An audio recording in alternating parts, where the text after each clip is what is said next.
No. It's gonna be majestic. Oh, yeah. Say hello, Internet. Hello, Internet. As suggested by the title card that preceded this introduction, there is a van that is a key, pivotal, MVP, POG. Jaren, storyteller, please get us to the van. Okay, well, do I need to do a whole background on the thing on the background of the game, or should we just go straight into what's going on? Imagine that none of us have any idea what's going on. All right, fair enough. It'll be a stretch. Which is not hard, but Okay. Yeah, it's been a while. Set up for the internet. The characters in game are taking place in the year of 2050, United States, or what's left of it. In 2030, or was it 2020 or 2030, did I say? It was 20 years ago. Okay, so 2030. It would be more appropriate if it was 2020 now. It would be, but it's too late. On the notes. So, in the world of the game, in the year 2030, the Rapture happened. The Rapture happened, and all of Christendom, or at least those who were true believers, were taken off to another plane of existence, leaving everyone else behind. Turns out that still left a whole lot of people, so it was kind of an apocalypse, but not totally. The problem with that is that the United States, having had a history of disenfranchising the people who were originally here and didn't have any deities or spirits left to protect them from the denizens of the hells and the other Titan spawn, was left unprotected and turned into a more or less hellish wasteland. This whole thing takes place in the world of Scion, where there are the classic pantheons of gods are real, and all exert influence over the world, and specifically over their believers through the use of their children and or blessed or granted heroes. So it's been 20 years since that happened. Several of the pantheons of the world came in to take over and protect the U.S. until a new pantheon could take care of it. The Japanese pantheon up in the Pacific Northwest, the Aztec pantheon in the southwest, the Loa in the southeast, the Dodecatheon, or the Greek gods, up in the northeast, and of course the Vikings, the Aesir, in the Midwest, based out of Minnesota.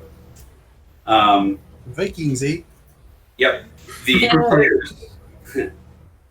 players in this group are a group of god children who Sounds like have been the children of the gods who have been gathered by the ancient, by this time, pantheon of the United States, known as the Yankee, including a number of fictional and real people, such as Uncle Sam, Pecos Bill. Who else was in there? Johnny Appleseed. Johnny Appleseed. Was John Henry? John Henry was, yep. Brer Rabbit? Yes, Brer Rabbit. Brer Rabbit was the only native spirit to make the transition to being a pantheon. Nothing, never mind. I mean, that's in the storyline. That's what he is. Oh. He is a retranslation of one of the he's a recontextualization of native trickster of many different native trickster spirits into something that fits in with the Yankee pantheon. they don't have power anymore, and so they're looking to. They gathered up the heroes and are sending them on a quest to find new American gods, not related to the television show or the book. Sorry, New Diamond. And establish a new pantheon of people that the world as it is now can believe in, and that can take over and protect the country from, protect this land from the Titan spawn and the demons and other things that are rampaging around the U.S. The cities are safe zones because they're protected by cores of believers and the gods. But the spaces in between have fallen into ruin and are dangerous. Transport is not safe and is not ever guaranteed. So I think it might be a good idea to talk about the people in this setting here, this little group. So maybe we can have everybody introduce themselves, introduce their characters. Okay, who's starting? Am I starting because I started talking? You started you are now. That's exactly what happened. Okay. I play Zélim Duval. She is a daughter of Ursuli from the Loa. She's basically a prostitute. She likes this. She just tends to be high class, but she doesn't really care about those delineations. She loves people a lot and doesn't like to be alone, and tends to sweet talk her way through things a lot. And yeah, I don't know. Not her. Okay, well let's we'll go next. John, you want to go ahead and do yours? Sure, absolutely. So in this game, I play Jacob Peterson, aka Jay, who's a criminal fixer. Not his real name, probably. From the Detroit area, Motor City. So basically, he's the progeny of Loki. One of the themes in this is that he's not sure if Loki is his mom or his dad. That Loki is his parent. Jay is basically a freelance criminal fixer, gets brought in to clean up messes and make things disappear that need to disappear, but also has a liking for throwing wrenches into the big machine and pitting people against each other. So he's in for fun and for the big game. He is followed by his war band. Oh, that's right. Yeah, don't forget them. Yes, rolled deep. He has a 5-people biker gang / metal band. Just following around, causing all sorts of mischief. They're a force of chaos all on their own, which might be 50% of why he keeps them around. I think Zélim has slept with most of them by now. Oh, probably. Not Lucas, though, because that one's claimed. Lucas is claimed. Yeah, Lucas has been marked. And -1. Right. Not that she's given him anything, but Yeah, I mean, Lucas is so claimed at this point, he might even have stopped sleeping with all the other ones. So. Nice. Speaking of which, the man catcher, who's well. Oh, are you talking about me? Yeah. I play Allison or Arisan Rosenbaum. I am the twin sister to Kenneth Rosenbaum. I don't know if I'm pointing the direction that Kenneth is, but that's what he is to me. We are the children of Izanami, which is the Japanese goddess of death. We are yin and yang, where I'm the yang. Ari is the stray kitsune. She's a trickster. She is super into music and not telling people the truth. And just getting her way. We're good at crimes in this group. Yes. I apologize for my sister. Ken Rosenbaum. Yes, we are part Japanese, part Jewish. It's Just in case. yeah, and yes, I am the yin. Fairly straight-laced, fairly straightforward. You know, I push up my glasses and stare disapprovingly, mostly at my sister. So we'll see how that shakes down.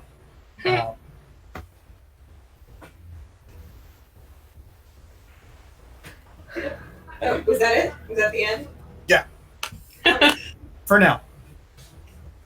I handled most of it.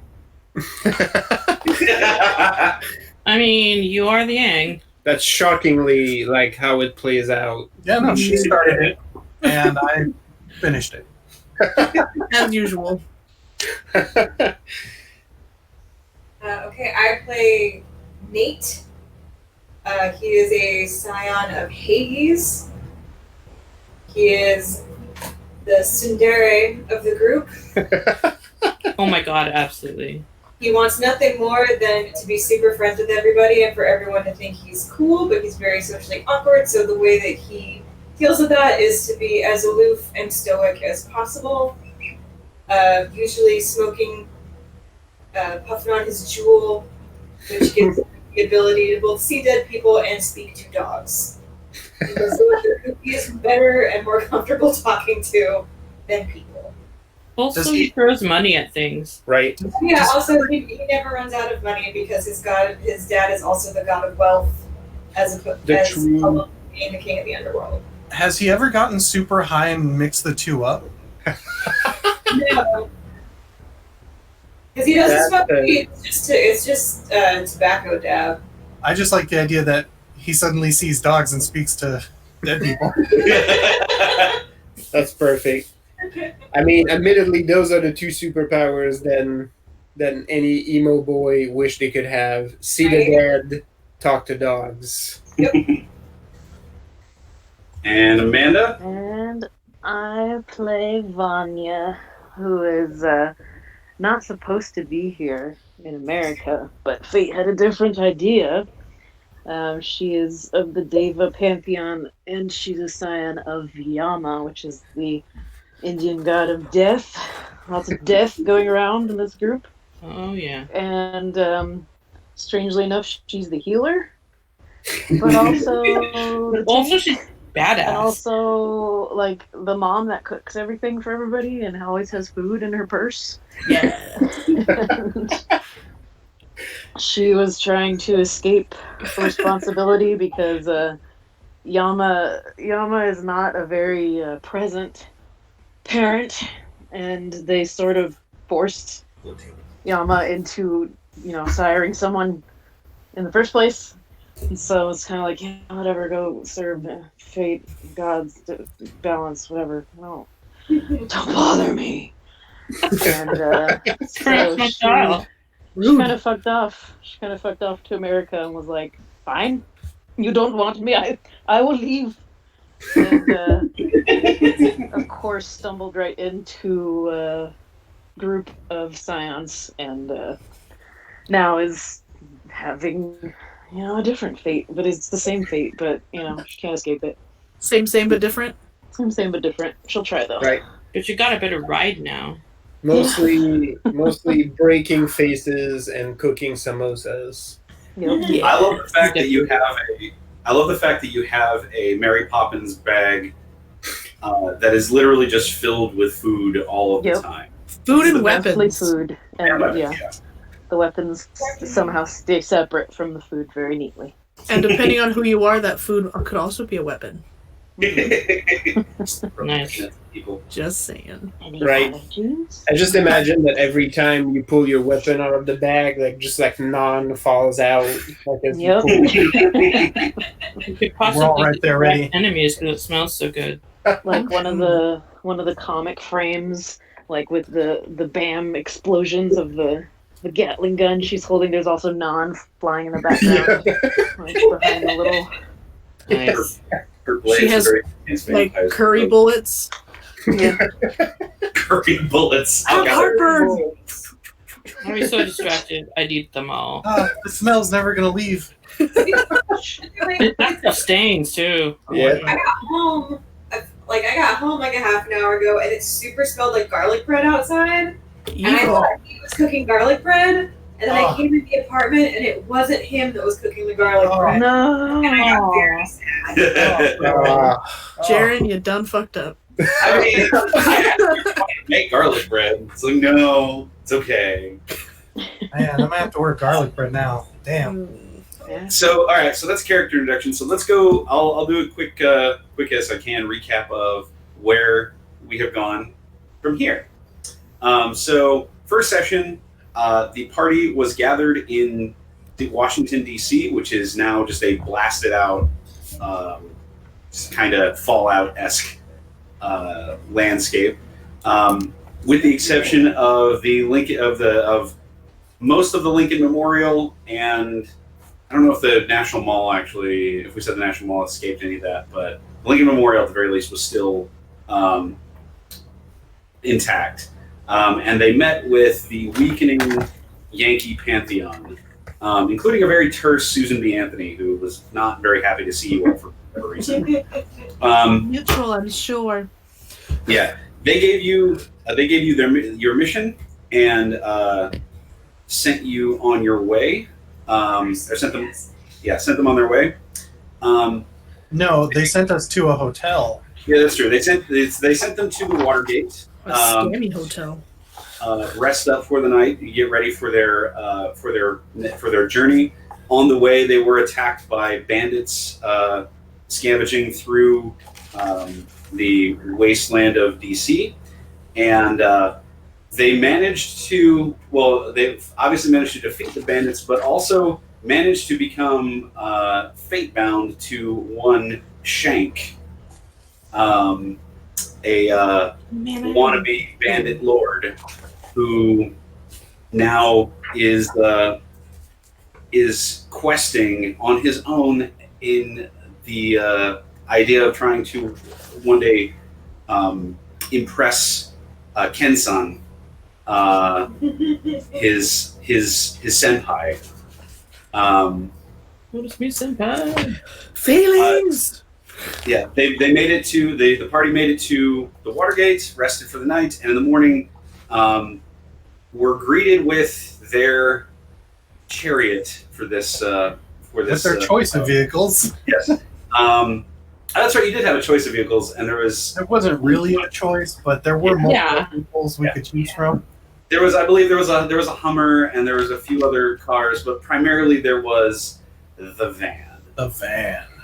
The van is a whole it's a shaggin' wagon. It is a like a Ford Tiara or Chevy Tiara. Yeah, it's like a Chevy Tiara, like big, a carpet on the back.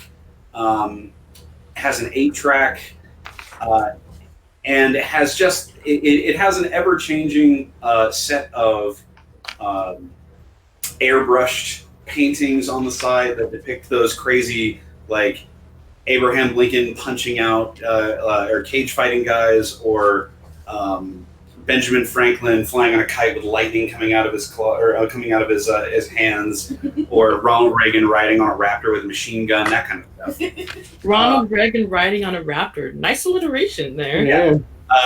And it does have a permanent American flag attached to the back of it, just waving.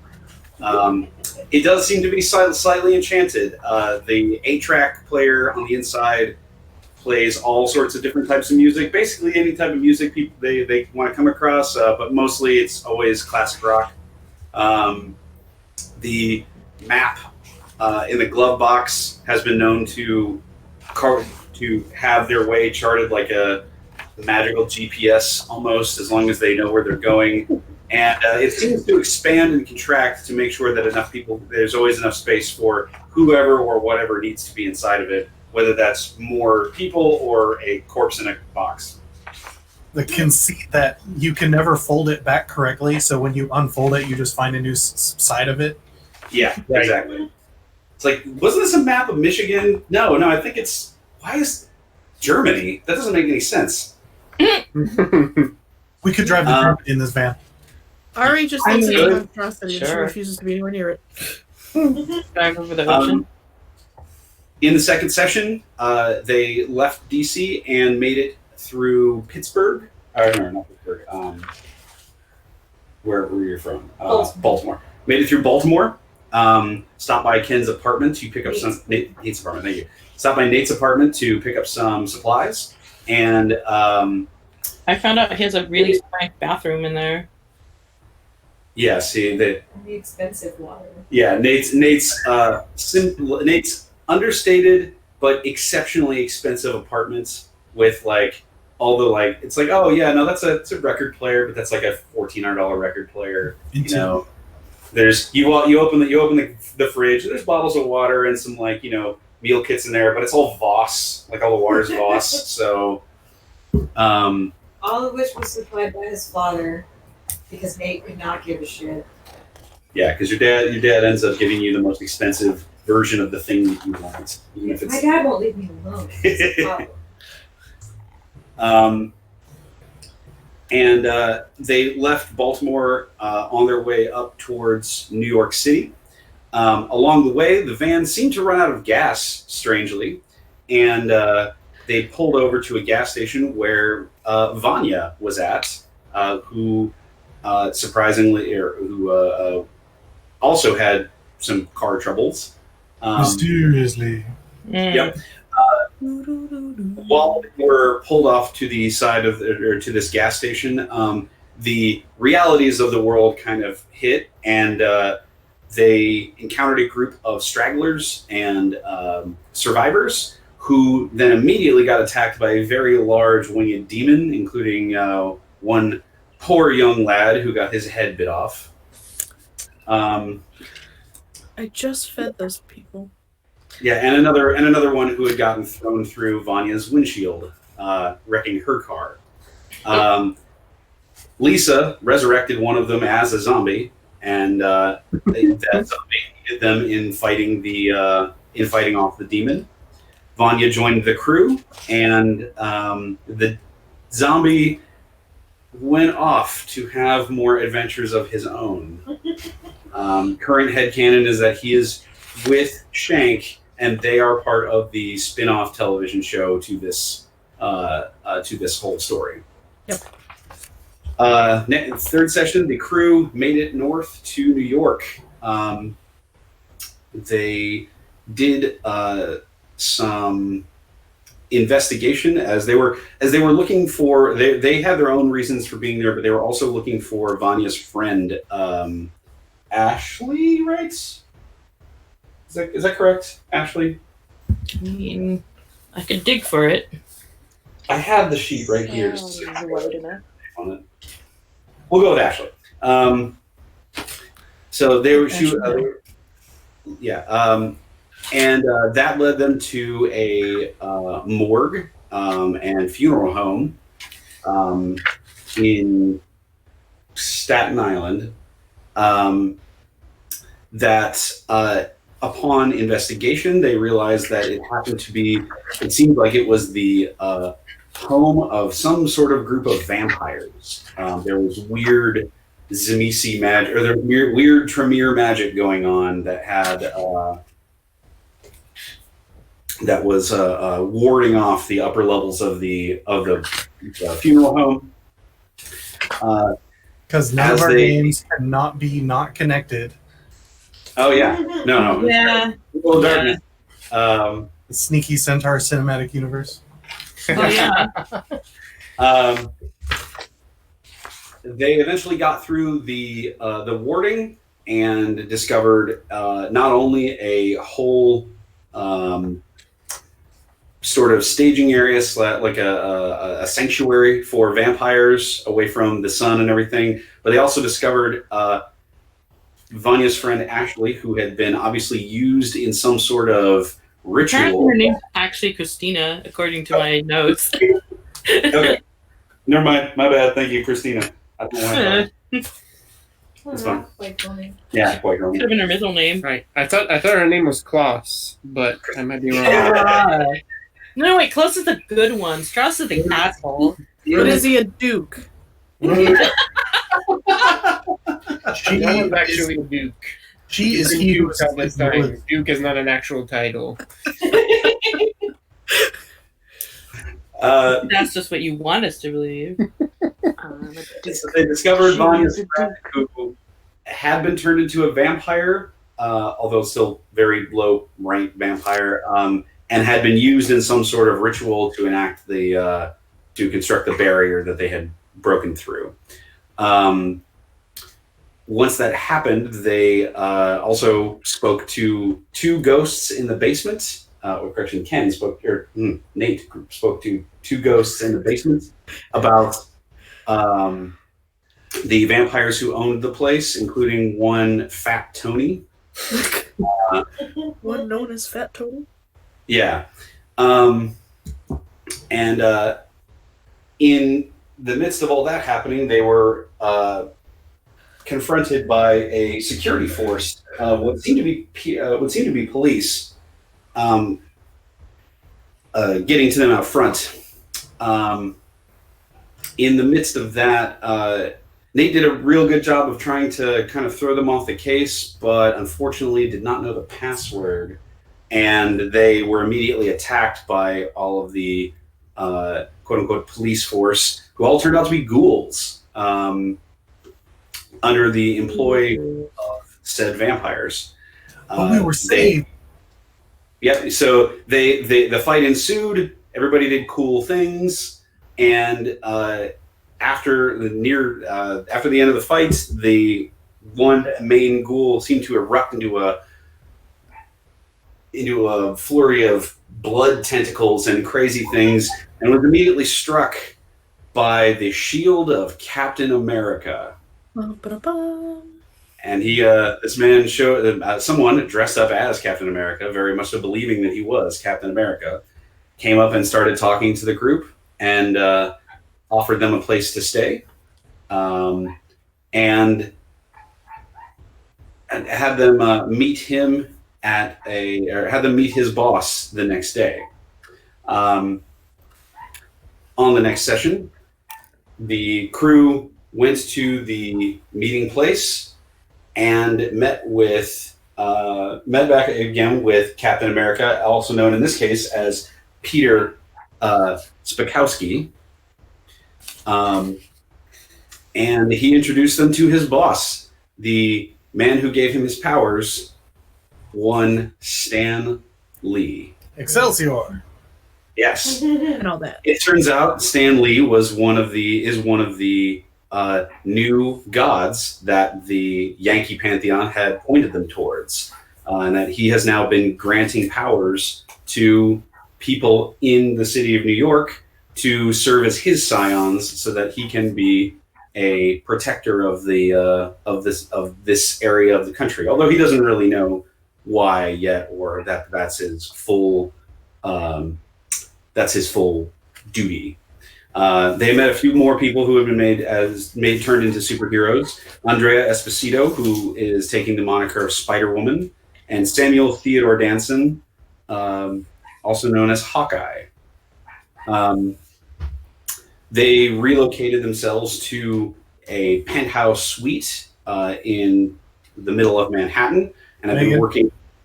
What? Was that Nate? Was that Nate's moment there?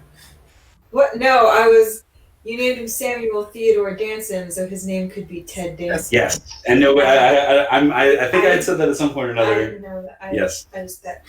I don't want to miss the fun stuff.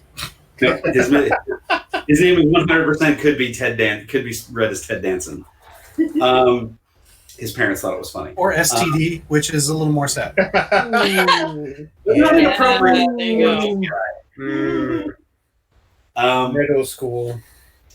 So the crew had more interactions with the heroes. The war band trashed their hotel room, and they a little cookout. had a weird little cookout in the middle of the hotel room, and they started off with the quest that Stan had given them, dealing with a Anthony Scaramizzi di Giovanni, a vampire who is running some of the criminal underworld in New York, and also goes by the name of Fat Tony. The crew has been working to try and uncover, to get through his lines of kind of control and communication throughout the city, encountering the minions and workers of some notable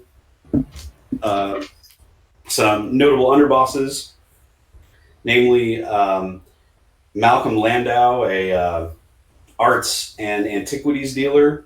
I got his card. Yep, Nate was able to use his superpower of "I'm rich" to get his card. Gino Rossi, who is who kind of works for some of the muscle in the town. A Tuco Salamanca, whose name might sound kind of familiar because he's not very original, and who runs some of the gangs in town, and who Zalim has kind of an in with her new boyfriend Danny Carson. I believe the code for that is honeypot. Yeah, we're also fate bound now, apparently, because That's I right. slept with him once and he had an epiphany. I don't know. Jay has been hard at work building him a legit criminal persona, painting him as some sort of crazy badass. What, Danny? Yeah. Yeah. We're going to make him the fall guy, remember? Yeah, that's right. That's You right. gotta watch out. That guy came from Detroit and he fucked shit up. Like, I you never forgot see him coming. I actually forgot that is what you were doing with him. I remember that now. And then Laszlo Giovanni was the route that Jay was taking, trying to push some misinformation up his way, as he seems to be the kind of underboss of the underbosses, kind of second in command to Fat Tony. And where the party is now, they fought. Ken and Ari followed up a lead that led the entire party to a homeless shelter known as the Our Lady of Eternal Grace, I believe. I thought it was like eternal labor or eternal servitude. Oh, Our Lady of Eternal Servitude. Yeah. Servitude. Yeah, which we tried to go into deep cover, and then it was like, nope, the party's here, y'all. Everybody get here. Well, That's right. you guys did really good getting into cover. Ken went in as a bougie. Maybe I'll do some service, but maybe I'll also give you a donation if I feel like you're deserving of it. I believe the favorite quote was, "Do we have to interact with the poor people?" I think he called them the poors. I think he The called poors, yes. Pores. Oh god.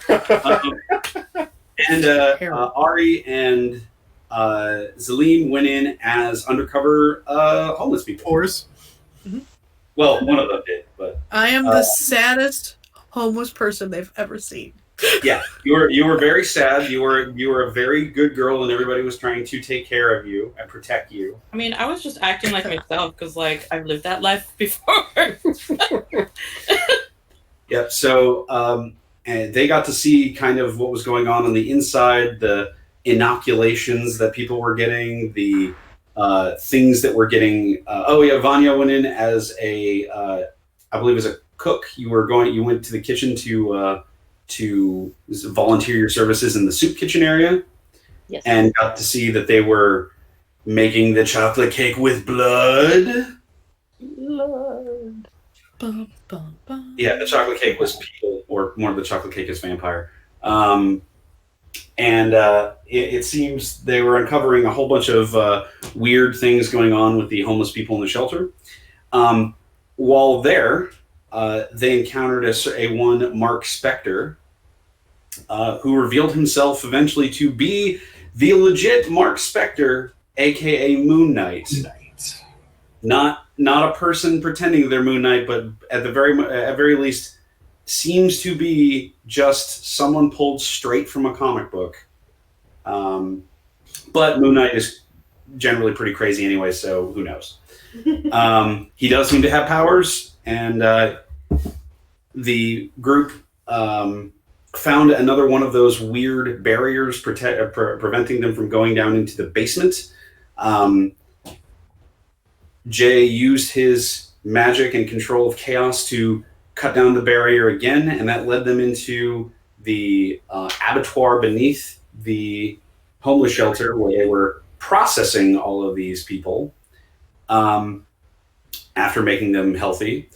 And they happened upon a operating theater / ritual room filled with blood, with worshippers, and with a singular entity who just looks like the most messed up. Like she's got crazy bone wings, and it's like the most Tremere, or sorry, the most like as Zamisi as you can get.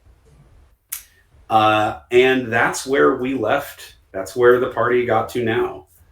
They were about ready to break in, and I believe the last game ended with Mark doing his Sailor Moon-esque transformation into Moon Knight, and the party jumping off of a cliff in unison so they can all superhero land into the blood and take down some cultists. And the Moon Knight loaned Ari a bow because Lucas has all my weapons. Great. So Warband has They have been summoned. Oh, The cavalry is he's gonna literally get on a the way. talking to.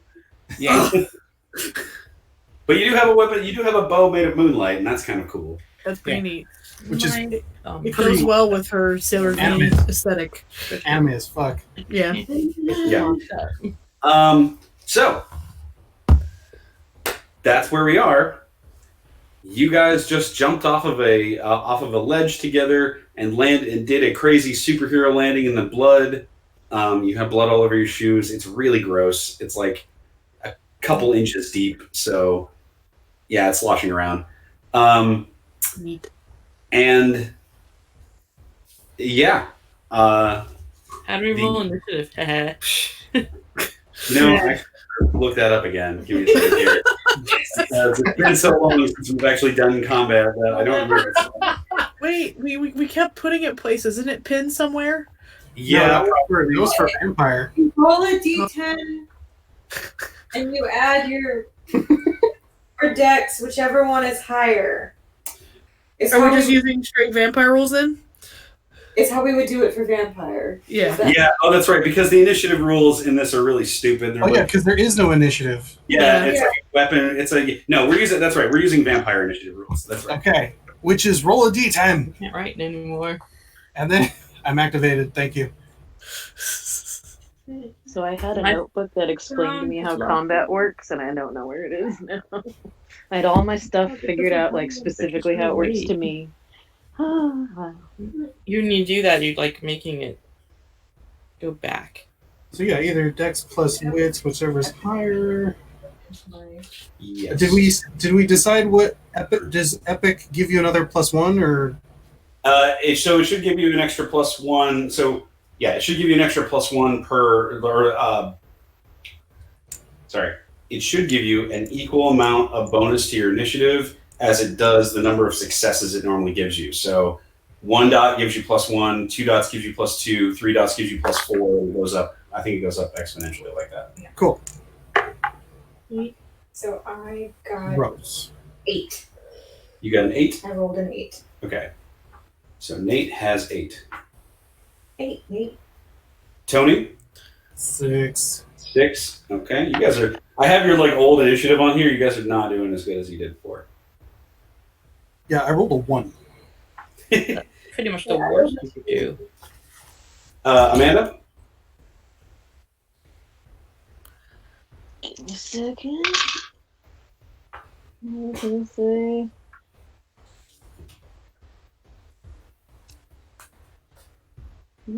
Mm, 10.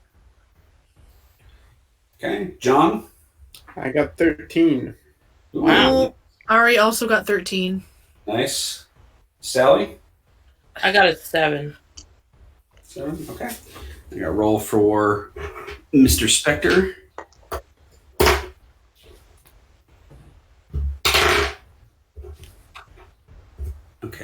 Please call me Moon. Mr. Knight is my father. Wow. He also got a 13. Although what little I know of that character, he might have actually said that at some point. Right. Right.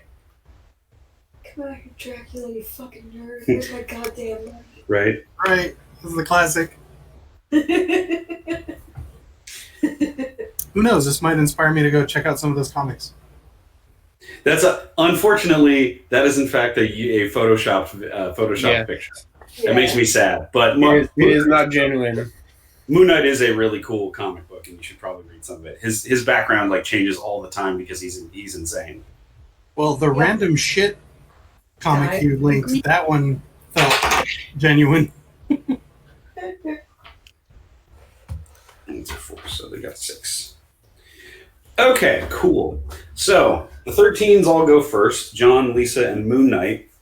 You guys are so. This room is how big as usual. It's an operating theater. I would say the circle pit that you guys are in is probably 100-foot diameter. It's way too big. It's way too big. Okay, maybe like 50-foot diameter. I don't know. Like a normal hospital operating theater? Yeah, or like like one of those old timey operating Yeah, theaters. still wouldn't be that big. Okay. I mean, it could be that big for their purposes. Yeah. Okay. We'll go with it's a 50-foot diameter kind of circular room here with a theater balcony up above. Bruce. There is the Angel of Mercy is floating on a pillar of blood on basically directly opposite of you guys. You guys are, if you imagine the circle as from top to bottom, you guys are on the bottom. She's at the top. In between you and her are a group of about 15. Well, we'll go with 16. There's 8 on either side. Cultists who are people who are dressed up in sort of weird cultist robes, and they seem to be just chanting at her. And she's looking up at you and now kind of pointing at you with this long, gnarled, clawed finger. So we'll go with John, Lisa. Which of you have the higher dexterity score? My dex is 4 plus a proficiency. Yeah, Ari wins. Okay. Ari, you will get to go first. Mark will go, or Moon Knight will go next, and then John, you'll go third. So okay. Ari aims at the ugliest vampire and lets that bow loose. okay. Go ahead and give me an attack roll. Dex plus marksmanship.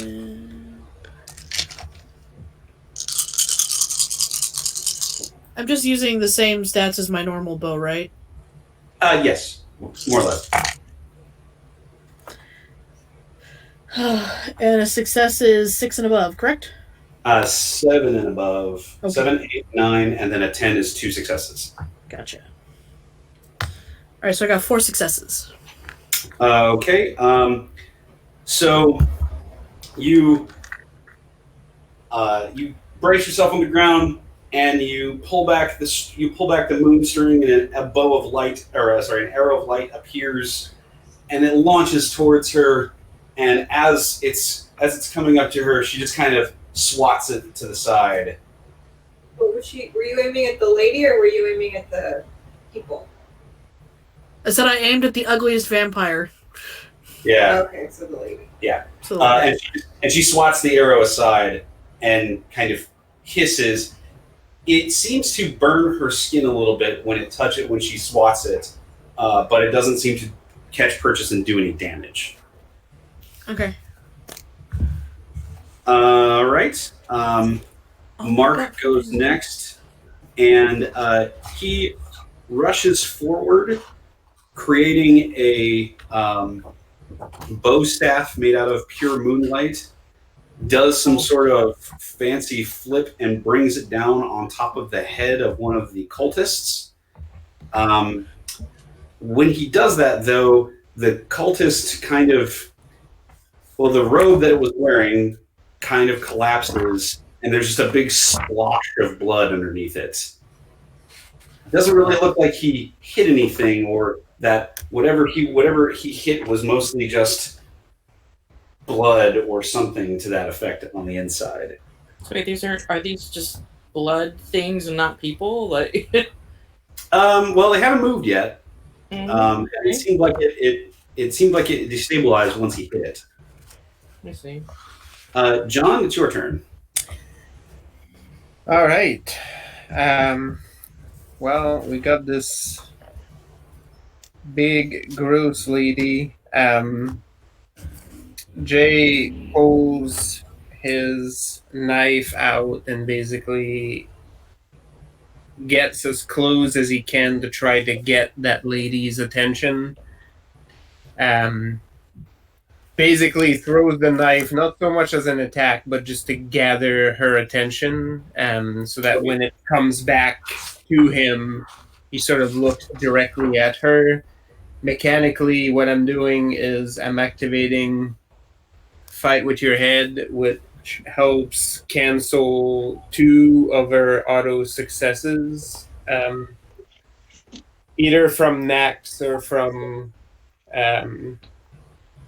either artifacts, knacks, or epic attributes. It basically cancels out 2 of her auto successes for the scene as long as I stay engaged with her. Okay, because this particular character mostly uses some vampire rules, I'm going to do a slight adjustment to that, and I'm going to let you use that to reduce her dodge value by 2. Okay. Which will Works make for it me. easier for everybody to hit her. Yep, that's the goal. Okay, cool. Yep, you do that. Where in the room do you move from where you were, or do you? Yeah, I'll move to basically, like, this only works if I make an attempt at disrupting what she's doing, right? Like, so Okay. I basically step closer to her, just far enough, right? And I make a big show of taunting her, more or less. Okay, so you're right, kind of in the middle of the room, and then you fling this knife at her face, and it doesn't. Since you're not trying to attack her, it just kind of gets her attention, and now she's focused on you to the detriment of focusing on everybody else.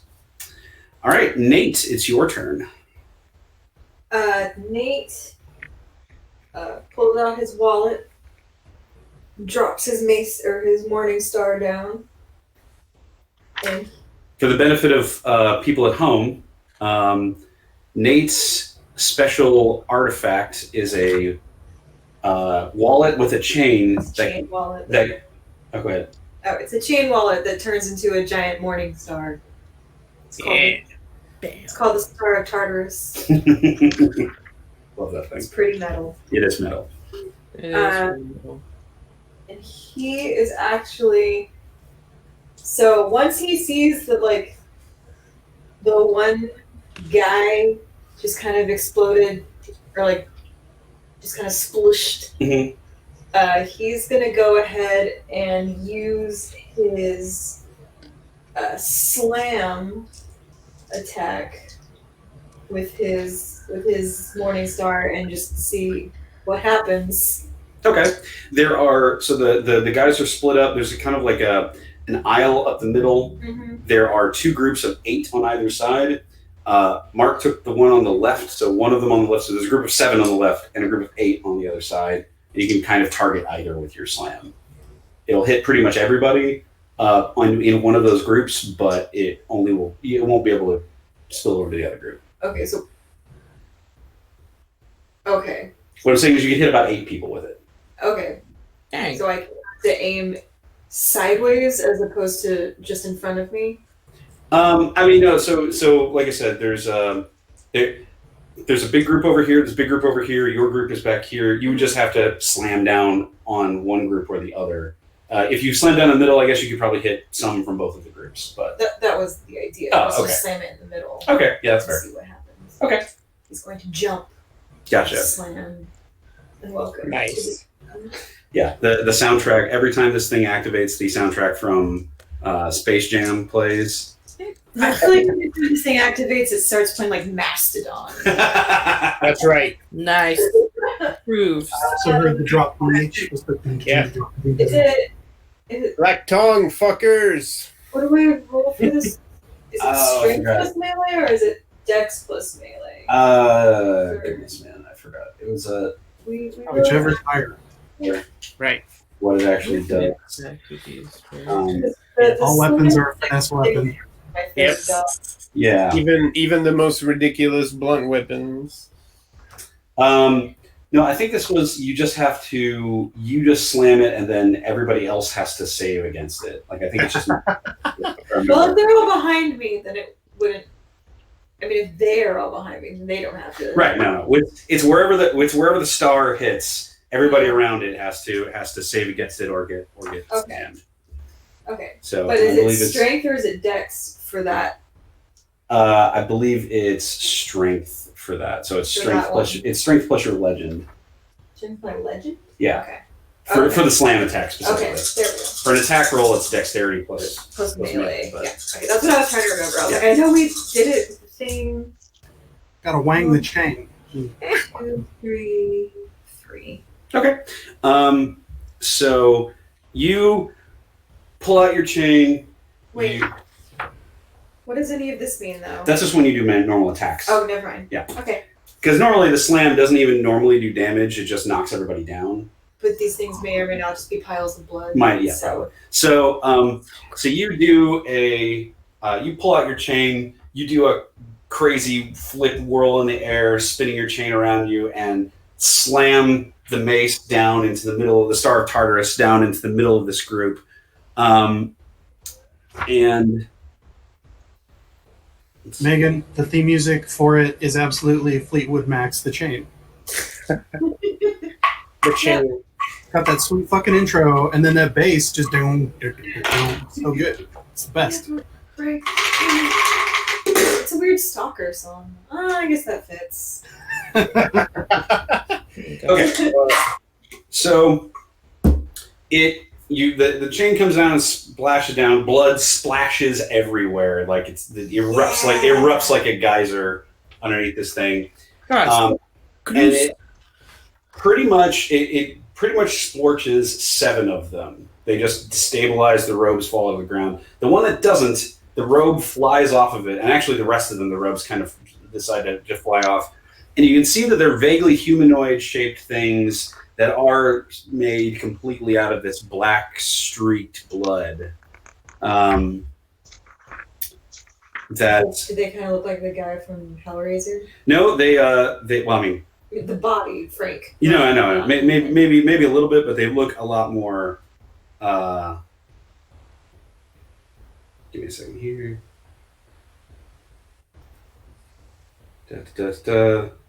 Are they more blood than meat? Oh, they look like Carnage. Yeah, they look a lot more like that. Oh, nice. Nice.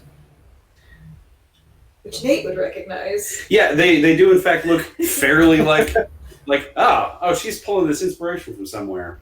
With the blood all over Nate. Oh, fuck. Sweet. Of course. Yeah. So then that goes to the 7s, and the bad guys these guys are gonna get to go. Or actually, no, it's not them. That's Angel. They go on a 6.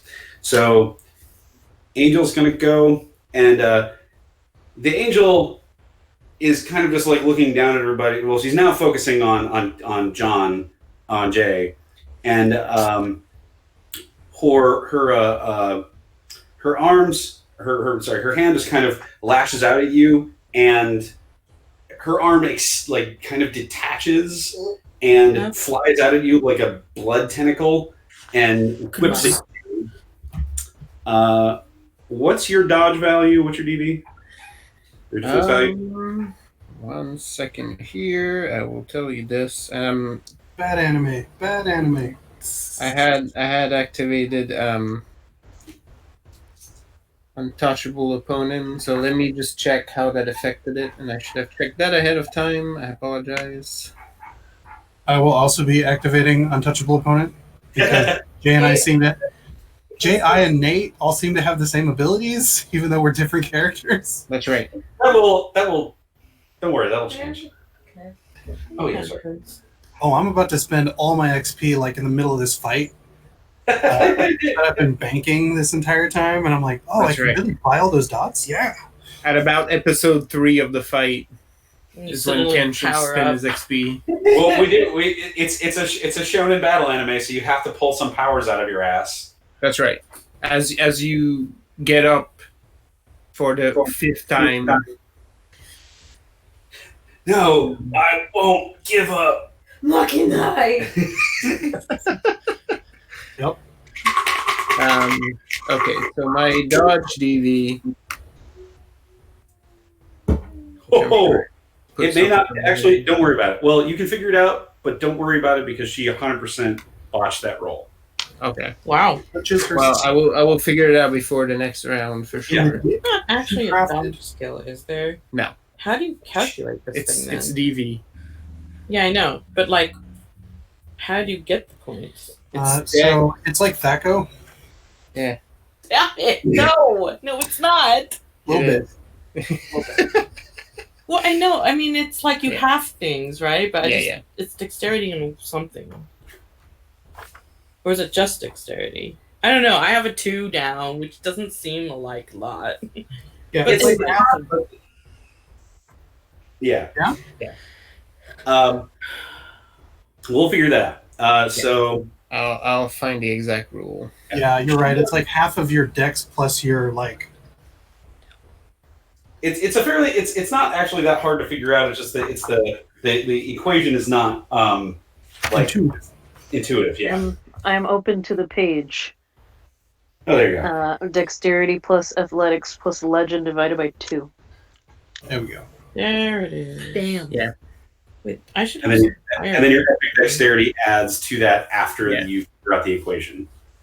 Yeah, you add your epic dexterity on top of the half What epic Yeah. dexterity? Well, I mean, if you have epic dexterity. if you have it. That's fine. So she botched her roll. So she does this hand whip at you where her arm is actually attached to the end of it. John, how do you capitalize on her botching her roll? Because she does this whip at you, and you can see it coming from a mile away. Maybe you distracted her just so. Yeah, this is precisely what Jay wants. So he's dancing around this thing more or less, and just basically like taunting her, just to keep her nice and focused and keep the fight with your head on top of it. And it's basically just like, man, all this gloom and doom and pomp and circumstance just to fall flat on your face right at the finish line. That's embarrassing. You should feel bad. And she botched that roll, and yeah. So Sally, it is your turn. Zalim, Okay. your So- shoes are what kind of shoes are you wearing right now? I mean, they're probably like something at least 3 inches high. Heeled sandals. I just want to clarify that you're wearing stilettos that are now completely full of blood. Well, I take them off. That's metal as fuck, dude. Won't be the first time, won't be the last. I probably just take them off at that point, and then I pull out my gun. This is the kind of party I wanted. Then I pulled out my gun. Right. I got a gun, everybody. The sequence of event was the best. It's like, look at my shoes and they're full of blood, and then I pull out my gun. No, you have to go first because I'm a lady. Anyway, well, I guess. So what? There's just like 7 of these things left, Right now, yeah. right? No. I mean, but they're not like physically anything. Oh, right? 8 of them. There's 8 of them left standing currently. Mark Okay. took out 1, she took out 7. There were 16 to begin with. How can I just walk right up to one? Yeah. Does it do anything to me if I walk right up to it? Well, I mean, it doesn't. This is all happening very quickly, so you're running up to it. It doesn't quite react right away. It's still kind of not reacting to. I'm torn between just trying to pull this thing off of it, like the robe, or just shooting it in the face. I'll shoot it in the face. Oh, the robe's gone. The robes are all gone. Because I shoot it in the face. Nice. Okay, Very so sexy. dexterity. I have 2 accuracy. What's the other thing I roll with this? Oh, some sort of gun thing. I don't remember how to do any of this. Sorry. Give me a second. I cast gun. I Yep, do cast that's right. gun. Banana. Here. Oh, marksmanship. gun. Damn. I cast bullet using my gun wand. That's right. Strawberry. Young wizard, the brother of Muscle Wizard. Wait, why did I re-roll that? I don't re-roll that. Okay. I got a 4. 4? All right, sweet. That hits. Give me... Actually, so don't worry about damage. Okay. As soon as you hit, these guys seem to be pretty soft. You shoot it, and its head just straight up explodes, and it kind of melts back down into the ground. Overwhelming. That's what I've been saying. So let's see. So John, you moved up. John moved up. Nate moved up some. Let's see. Tony and Lisa stayed. Lisa, you're still in the back. You're shooting with arrows. Yep. Tony is not gone yet. Nope. And Amanda has not. Amanda, did I skip you? Yeah. Probably. I'm sorry about that. I did not mean to do that. Somehow I missed that you had a 10. It is your turn. Hooray! Alright. Well, which weapon will I pull out this time? She's gonna pull out bow staff this time from the bag, impossibly. Nice. Yes. And rush whoever's closest. Okay. Non Give me an attack roll. I have recently refigured out how to do this. Hooray. Maybe. Hold on. Dex plus ability plus accuracy. Yeah? Yes. Okay. And then successes are 7, 8, 9, or 10, with 10 being 2 successes. Yes. That part I remembered.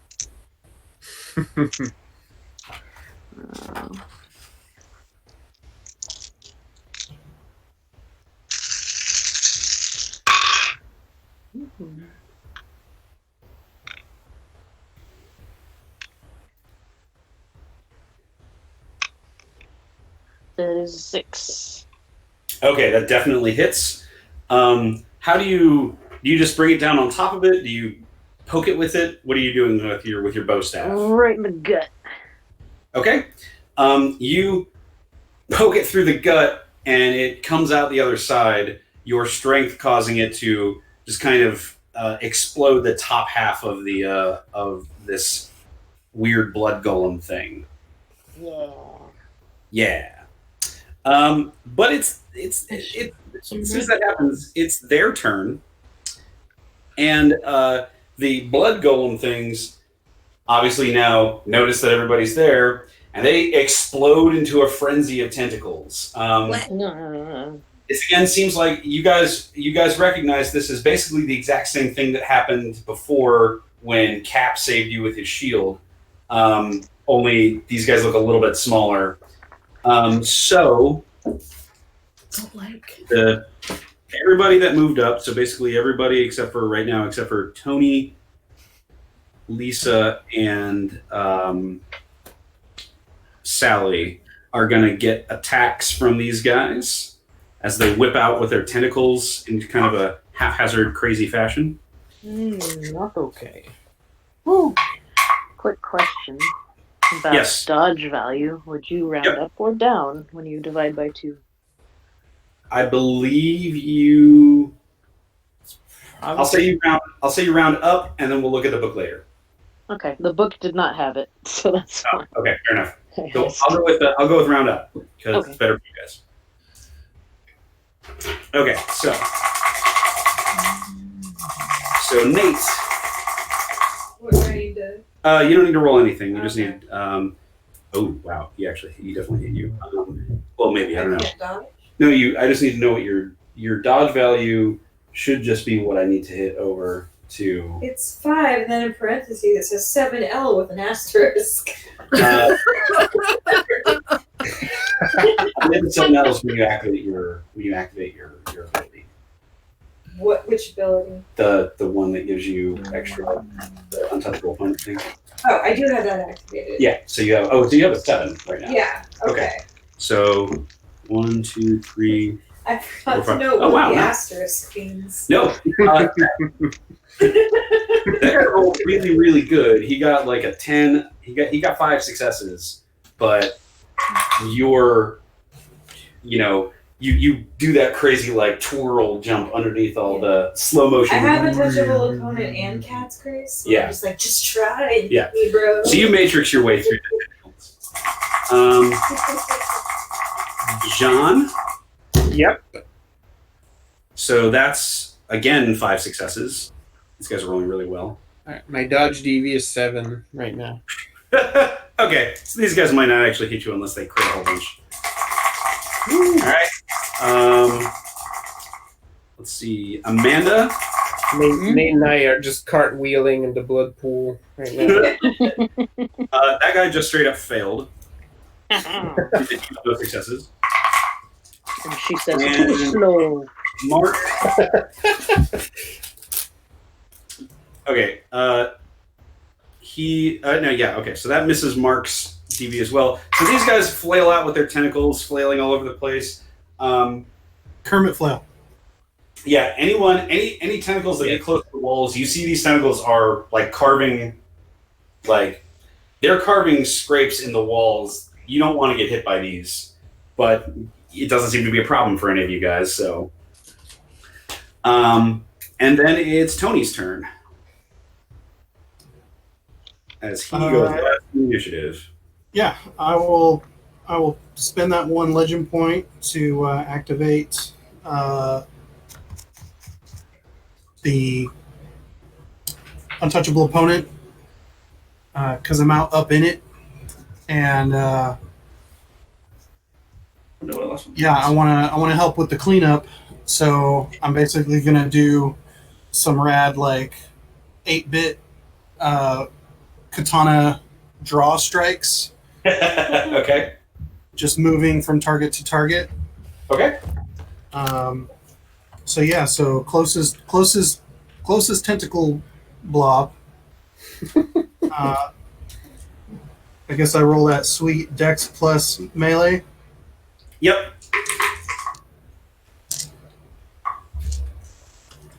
And then I add an auto success for my 1 epic, right? Correct. Cool. Oh, and then my weapon gives a +1 to accuracy. Is that another success or is that another die? That's another die. All right, yeah. All right, cool. And then it's anything above a 6, right? Anything above a 7, or 7 or above. 7 or above. Do ones negate? Ones do negate, yes, Okay, so I'll pop that out. and 10s are double. And 10s are double. Cool. Oh, no 10s. Okay, so 2, 3, 4, 5. So 6 successes. That will hit, Nice.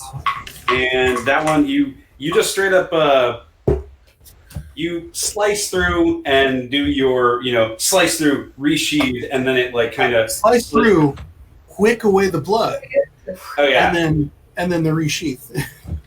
and then it just the tentacles just kind of explode and it slinks back into the pool of blood on the floor. And then after the spray, I shift my foot and turn the cane, and it rattles, even though there's nothing loose on it, and it makes no sense. You know what this room really needs is a drain. Right? Oh no, you just haven't found the drain yet. It's just stuffed up with towels. That's the only problem. Oh. You know what this room really needs is like a few torches, a can of gasoline. The first three like cult sessions they had in here, that was like a problem. They were like, the blood keeps draining out, the ambience isn't right. Like finally they just had to put the towels in there. Right. We keep balling up towels underneath doors and still keep seeping through. Struggle's real. Wow. Nice. All right. So back to the top of the initiative. Lisa, Yes. you were there. So, how many of my epic attributes can I use at one time? Yes. What do you mean? Well, because some of them require a legend point to use, and some of them don't. Yes, my knacks. Just turn them all on. I believe next you can if it's not something that like you're doing. So like these guys, they'll have the untouchable opponent thing. You can just activate that. You have to spend legend. It says so in the book. Right, but it doesn't require you to like take an action to activate it. It's not like a thing you have to do in a turn. Whereas Serpent's Gaze, you have to maintain eye contact, but that doesn't mean you can't not do the other things. Right. I'll So go ahead. you have the point to spend, basically. I would say neither of these things take an action for me to make them happen. One of them needs me to spend a legend point, but the other one's just me being cat's graceful. Okay, I think the amount of legend you can spend per turn is equal to your legend rating. I gotta double check that, but I'm pretty sure that's true. The amount of legend you can spend per turn is equal to your legend rating. Okay, well I'd only be spending one, and I have more than Okay, one. so So that's your limit is 3, or 4. I don't remember what you are right now. 4. Yeah. Okay. So now that Ari has a handle of this bow she's never shot before, she's going to call Kurama. It feels really good in your hands, by the way. Like it's a nice nice bow. It's an anime light bow. She's super excited. She's thrilled. She's going to call Kurama back to her. So start the super anime bamboo as the 5 orbs of foxfire rush to her and surround her. She jumps straight up with her cat's grace, and using her epic manipulation, blurt it out. She is going... Oh, shoot. I lost my... It was epic in my brain a second ago. So far. Yeah, I mean, you're still on it. Are you shouting out a Sailor Moon-esque attack name? Kind of. I believe she's using a Sailor Moon-esque ability, which will trigger someone to do something. That's what it sounded like. So I have blurted out, but I have to get them conversating first. So that's the thing that I have to get them doing. So she's going to do a... In the name of death, on the shadow of the edge, I challenge you to a duel of wits. And she just sort of like hovers for a second before landing gracefully in front of everyone. Bow still drawn, but not releasing it just yet. Okay. Can the storyteller rule that she just floats there the entire time? I could totally float there the entire time because I'm riding on the back of my foxfire. Yeah, no, that's totally fine. What does that do? They have to engage me in conversation, and then they tell me whatever I ask them. Okay. I make them blurt it out. So I'm going to roll it. She probably has some sort of means to resist this, being that she is a crazy powerful vampire. But you are still good at this, and also you get, let's see. I'll go with what is your legend rating 4? Mhm.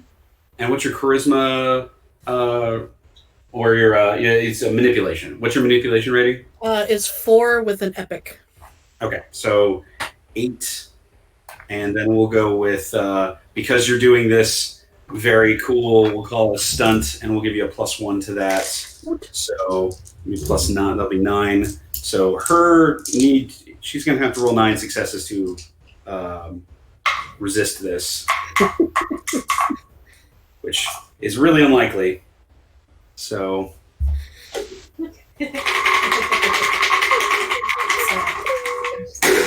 A lot of 10s you're going to have to get. Mm-hmm. She did not. That's 3 successes. So she's now entirely focused on you. Great. And she seems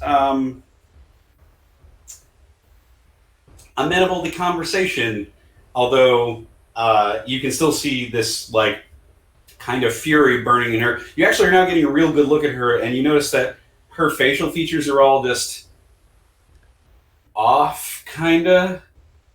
Like they're there, but they're not. Like it's super uncanny valley. Like maybe she's like she doesn't have real skin, or maybe somebody else's skin over her face. She's glamored. It's gross.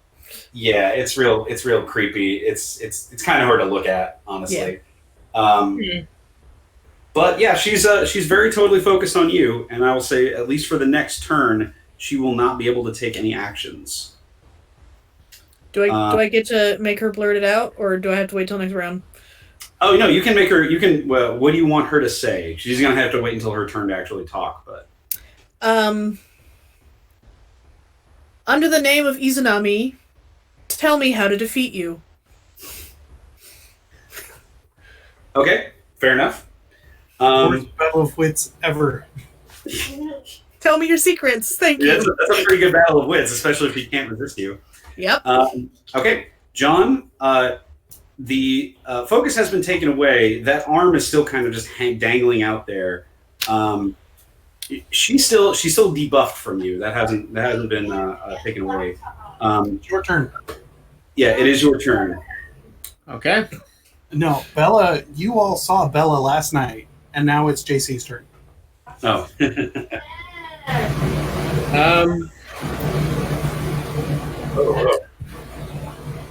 Huh. Somebody's getting a bunch of feedback on somebody's mic. Yeah. Oh, sorry. Maybe wasn't me. It's better now. It's you. It's like there's a fan blowing straight on the mic. Oh. So it was me. Uh-huh. I think so. Yeah. Okay, it's good now. Well, it's because he's muted. Oh. Yeah. Yeah. Yeah, it is John's turn now. So, are any of these things still around, or are we only left with the big scary lady? No, there's still about 7 of them, or no, 6 of them up and around. No, wait, hang on a second. There were 8 left. 8. John or Tony sliced 1 in half, so there's 7 left. Yeah, there are 7 of them. I shot one too. You shot one. You shot one too. 6 left. Okay, yeah, that's right.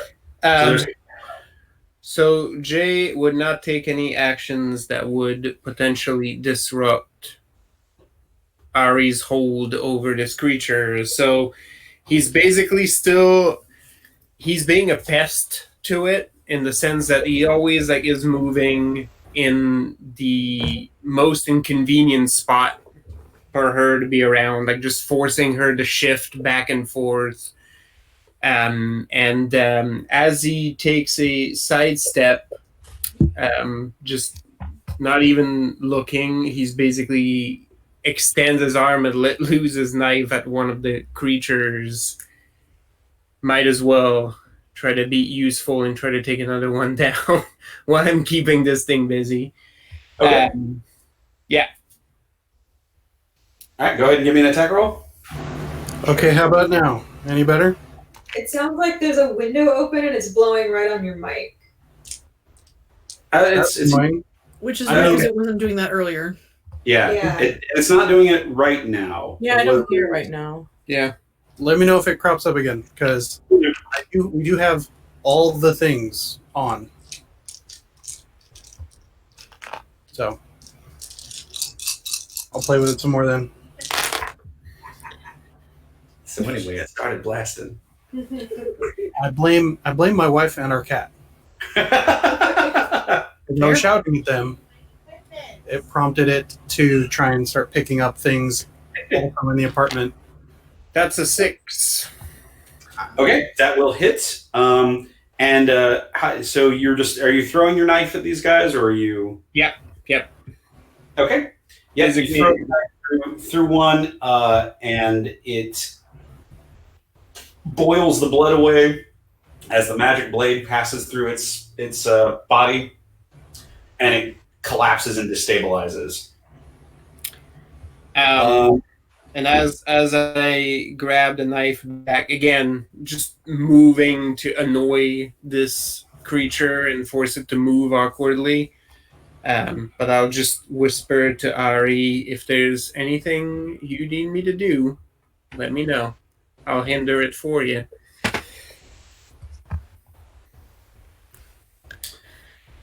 Okay, so Moon Knight goes next, and he does a pretty graceful spin as he plants the quarterstaff into the ground.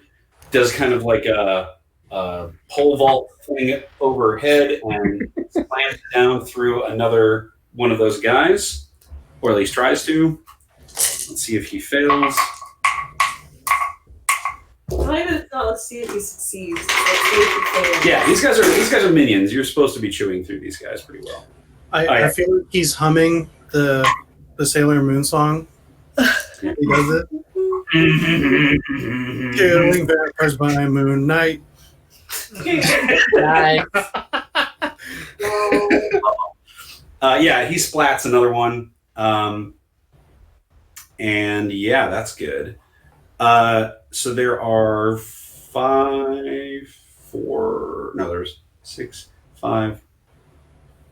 There'd be 4. left Yeah. now. So there are 4 left. Amanda, it's your turn. Okay. If I missed something, I apologize because I got a call. Hey, you're good. Okay. I'm gonna boast at the next closest. Yeah. Oh. Yeah, just some anime shit happened. We still got a couple mooks with the boss. Yes.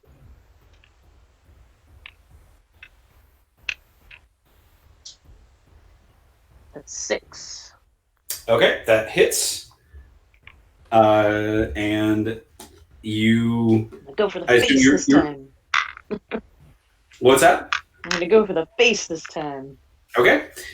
You swing your bow staff around in a wide arc and take it through the head of another one of these blood monsters, and it splatters the head just completely, sending the chunk flying off and splattering into the wall as the rest of the body just destabilizes back in the pool. Yeah. Let's see. So then that goes to the 7s. And she'll say, "You'll never get ahead that way." Oh, it's right. Ah! Oh, nice. Nice. Oh no. Solid. She said, "You'll never get ahead that way in life." Wow. I wish there was like a Benny / like reroll system that I could, like inspiration system for this game to give you guys a bonus miners, but Right. I mean, good. It's fine. I mean, you could just be like, have 2 dice, or I know. we make up rules all the time. Be a stunt thing. Or give us back a willpower. I don't know. We'll solve. You know what? Actually, no. That's what it is. Legend. That's worth a legend. Like a good one-liner is worth getting a legend point back. Nice. Yay. Perfect. What if you didn't use it though? So Nate, it's your turn. All right. Imagine Stop being so damn stingy with them. So there's 3. There's 3 blood monsters left, and then the big one is currently locked in conversation with Ari. Yeah, he's not gonna try and fuck that up either. He's just gonna fucking swing his mace and just go for all 3 of them. Okay. Give me an attack roll. You will need to hit all 3 of them. You'll need to get 9 successes. I'll give you as long as you can get. It's because you get a big wide swing. So Yeah. if you for each 3 successes, you'll hit one of them. 1, 2, 3, 5. Okay. So I So you swing, hit and 1.5 of them. yeah, kind of. You swing, and they're still flailing about with all the tentacles all over the place. So you do a nice big wide swing. It completely obliterates one of the 3 of them, but the star sails through the tentacles of the other ones, catching their tentacles, but not actually catching the solid body mass in the middle. So the 7s, Sally, you get to go. Was there someone else that went before me, or was that just Nate? I don't It know. was me. The bad guys. So it's top of the initiative is John, Lisa, and Moon Knight. Then it goes Amanda. Then it goes Nate. Then Sally, you, and the Angel are on 7s. And then it goes Tony on 6 with the minions. I thought that she went before me, but whatever. It doesn't matter. I think because last time I was out of order. Yeah. Amanda got skipped last time. Okay. Yeah, I actually skipped Amanda last time. So no, I will let you go first.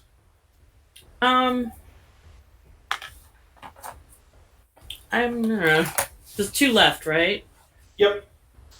I Currently. think of how I could actually manage to take out 2. Huh. I mean, you could split your dice pool and try to go to attack. Yeah, that's kind of what I'm thinking, though. I'm probably gonna channel a virtue just to be safe. Well, safe. More dice, good. Yep, Mm-hmm. mostly. But I don't know. That's how most of our games are, apparently. Mm-hmm. More dice, good. More dice, good. I have vengeance. I guess I could channel vengeance. I mean, you know what? That would totally be correct because you do know that all these blood monsters, it's all processed blood of homeless people. So yeah. Nick. Yeah. So Gross. I pick up one of the shoes that I just dropped on the ground in the blood. I still have my gun though, but Yeah. So are the 2 near each other? They're next The to other each other. the last right? 2 are pretty close to each other. Okay, so I'm going to toss my shoe to try to distract them, and then shoot right after. See if I can get them looking somewhere else. I'll give you an extra. So that's worthy of a stunt. So I'll give you an extra 1 die to add to either pool. It's too bad you're not one of the Aztec gods, then you just keep chunkling them. Yeah, chocolate. Just throw the magical chocolate at them and just boomerang your hand. That's right. You look at the blood, then you make them pick it up, Oh. even though they just died. Remind me how splitting works. Is that just -2 and then on down? Is that how that works? Because that's what I remember, but I don't know if that's right. Yeah, I think so. I think it's. We'll go with subtract 2 from the total dice pool, and then use whatever's left over to make your 2 attacks, and then we'll look at the book later and make sure. I'll double check the actual rule. Okay, wait. I gotta remember what I'm doing now. Okay, so I've added 2 and another 1. Okay, so I have 11, and then -2 is 9, and then I just divide the 9. Yeah, roll 9 twice. Oh, I roll 9 twice. Sound. Okay. I think it was. That was an unfortunate number of 1s right there. That's Cat. Oh. So that one's a min. So this is better. 1, 2, 3. Okay. I got a 1 and then a 5. Okay, so the 1 misses, surprisingly, but the 5 hits. So the one you threw the shoe at is distracted enough for you to clock it in the face with your gun. And as you fire off another round, it kind of hits the wall behind the other guy. Darn. But you still got 1, so and it destabilizes back in the thing. So then it gets to the 7s. It's the angel's turn. But before the angel goes, you guys have been destabilizing all these guys, and you've been good at squishing all the minions. They've all been just kind of melting back into this big pool of blood that you all are standing in. No. And it all starts bubbling. Okay. And a whole whack of tentacles just starts erupting from the pool, and another We're in the wrong anime. another 10 of these dudes just kind of stand up and get ready to like freeform themselves up out of the muck and blood, and Good time. tentacles flailing everywhere. Getting all up in your way. They're all kind of scattered about, but they're pretty close to you. A couple of them are grouped up. So it is her turn. She can't take any actions. She has to blurt out how to defeat her to Lisa. By the wording of your thing, she just has to tell you exactly what you want to know. Yeah. Okay. She says. She says in this kind of broken, distorted. You're not really sure. It's that kind of effect you'll hear in like a game or a movie or something where the voice is supposed to be kind of male and female at the same time. Oh, She sounds like double channels. Yeah, a little bit like Zool, but definitely it sounds like she's got like too many sets of vocal cords in her throat. Because she probably does. She stole them from all the homeless people. She says she starts to just kind of enumerate. She says, "Well, I'm a vampire, so you could burn me in the sunlight, or you could drive a stake through my heart, or you could hit me with a holy weapon, and she just kind of goes on and on about all of the ways that you can murder a vampire. And that's what she does for her turn. Great. So You're all she's welcome. Yeah, well, I don't have any way to put them all asleep, so I'll just keep them talking, guys. I mean, that's Did you fair. just like take the head off an arrow and that's a stake and hit it in the heart? But then I would have to be Mistake close be to it. blunt. That's true. Also, And she these guys doesn't are have- like moonlight, so Yeah, she doesn't have proper. Oh, Wood arrows. yeah. Aw. Miss. I mean, but you have some. they're you guys light, are and it seems to resourceful. bother them. Yeah, you guys are resourceful. Wait, a bow staff is like a big stake. Exactly. His Okay. bow- Break it in half, guys. There is no Now you have reason. two stakes. There's no reason that Amanda can't pull out whatever size wooden stake, whatever kind of stake you want. If you want a wooden stake, if you want a medium rare steak, maybe you want a salmon steak. right? Yeah. Steak. What about a steak on a steak? That's Yeah, weird. yeah. She just we call that- starts throwing meat at her heart. Thanks. We call that the meat cairn back in Ohio. Sounds about right. Okay, so that is her turn. So then we get to the sixes, which is Tony, and then the bad guys. So Tony, there is a fresh new batch of hell in front of you. Yes. There are 11 of these guys now, although Okay. only a couple of them are right up next to you. How much blood would you say we're talking about? Like a foot deep, a few inches deep? So this is a 50-foot wide circular room, and it is several inches deep, probably like 3 or 4 inches deep.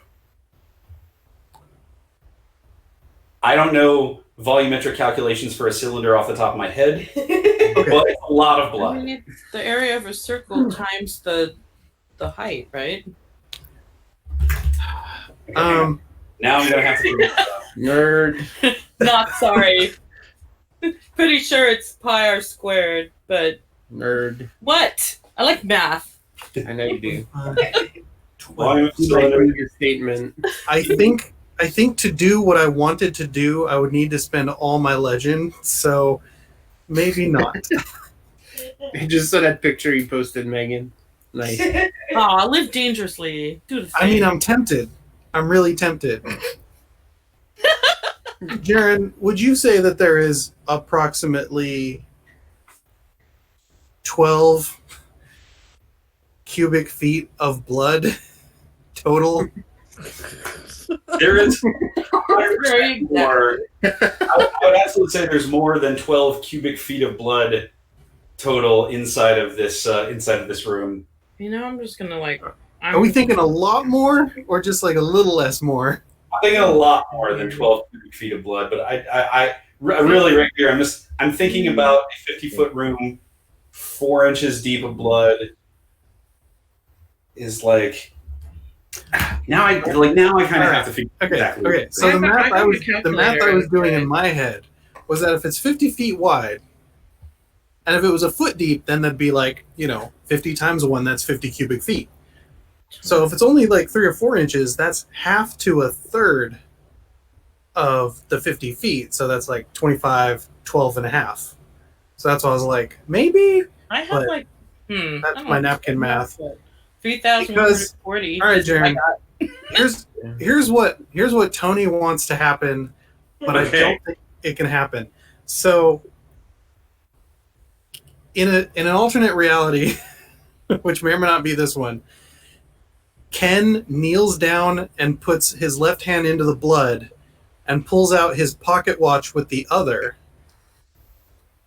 and with his ability to obey the laws of transference, would translate 1 cubic foot of blood per legend point spent to turn the blood into water.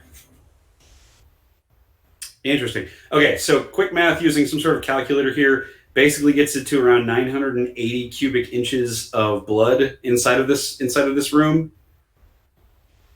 So like 90. So Yeah, it's gonna be pretty big. divide that by 12 for Jesus. Now my foot hurts. Yeah, that's still too much. But I mean, it could help, like dilute it and everything. Calculator.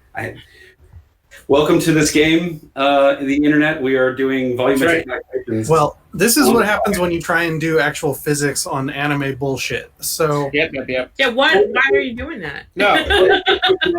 We'll go ahead. According to quick math, it looks like it's somewhere around 80 cubic feet of blood in this.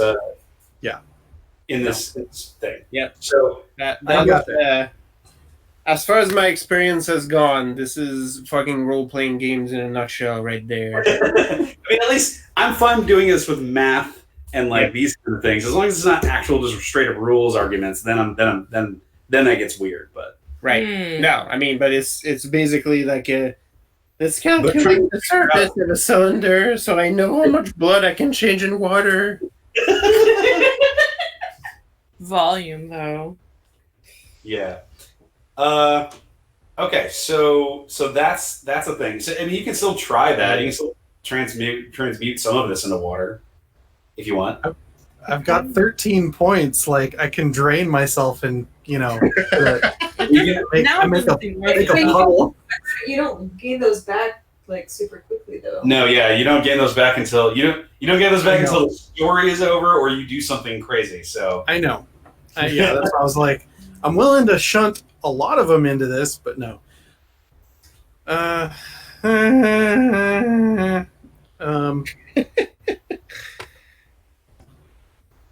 dreams in anime. I wish I could do the Morty wail, but I can't. I'm not good at that. The Morty cry of existential dread. Okay. I'm gonna go with that. I'm gonna go with that clue that we may or may not have. I'm going to wrap my scarf of toil around my fist, and I'm going to start wading through the blood in a grid pattern to try and find the drain. Yeah. All right. I like that. How does your scarf of toil work? I forgot. Gives me an auto success on stamina rolls for mundane tasks. Like over 2,000. But... Okay, well, because it lets you do mundane tasks continuously over and over and over again. Yeah. It's Okay. It lets me zen out on whatever task I'm undergoing. Okay, go ahead and give me a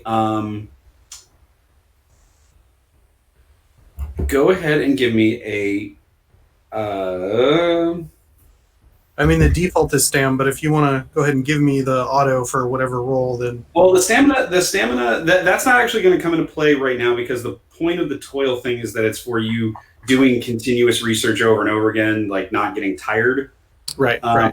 You're looking for the drain for this room that very well should be in here. So we'll go with a perception plus awareness check. And add what's your maximum, your highest ranking in Earth, in the Earth purview? 3. 3. Okay, so add 3 to that roll. Add your Earth purview ranking to that roll. Sick. Oh yes, hello. Okay, all right.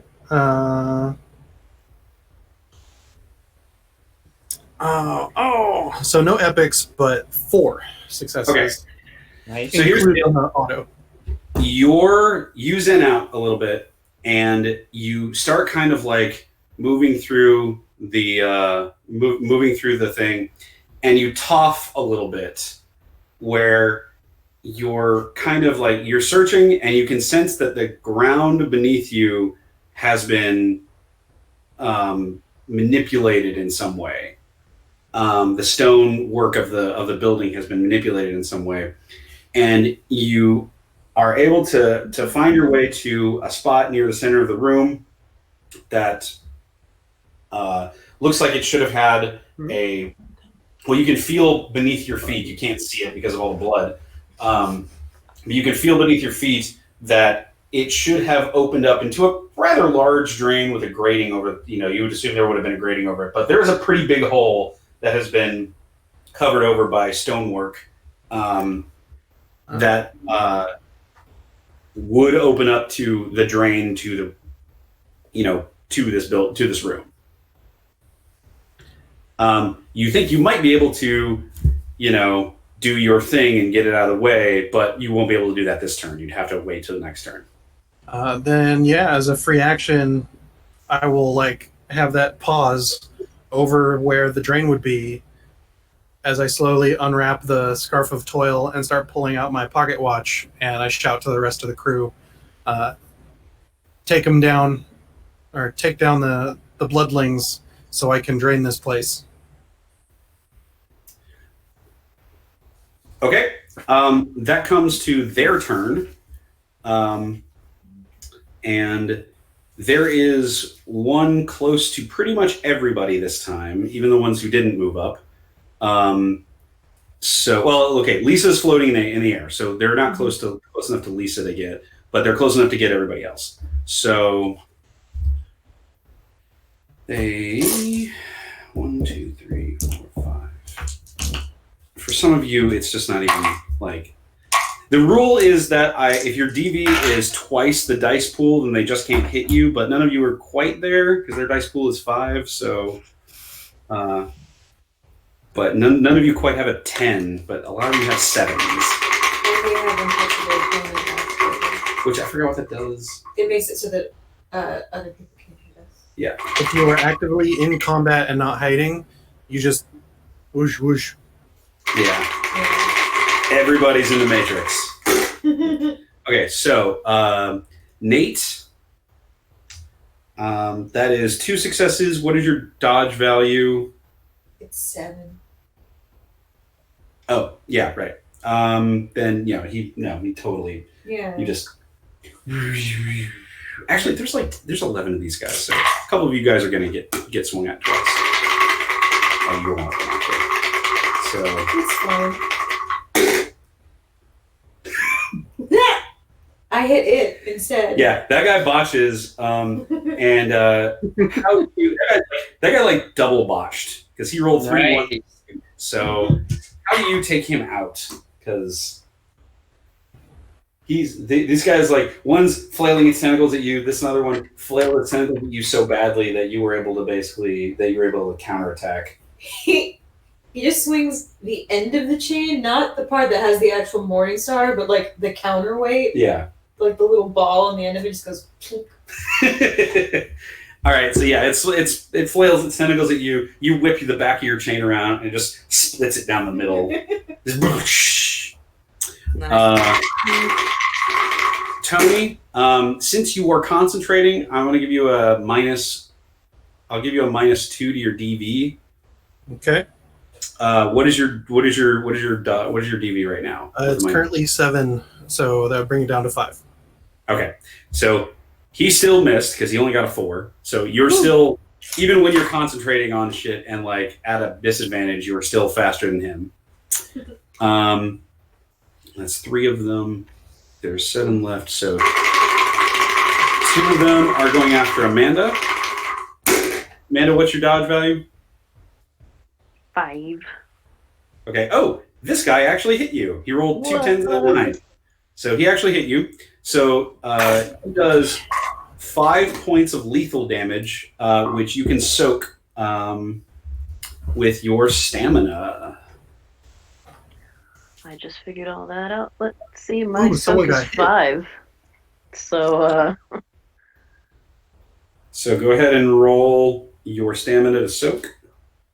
oh. Is this lethal or bashing? It's lethal, and you're as a Scion, I believe you can soak lethal damage. But it's only 1/2, I think. Well, bashing is you automatically take half damage from all bashing attacks because you're just that buff. Oh. So what does my lethal soak value of 5 mean That in this should scenario? Well, that's what that is then. What's that? It's 7L. I think it means 7 lethal. No, I think it's still. Well, then why is it no? What did I have no We idea. had this conversation before. We just haven't played in a while. It's all right. This is what happens when we play this game once every 2 months. Yep. We'll get better about that. Let me double check the soak rules real quick. It took us 6 years to learn vampire as well as we have. Like, Yeah. it's par for the course. Yeah. Yep. And in Doesn't some help with aspects, keeping the rules. learn is with quotation marks. Yeah.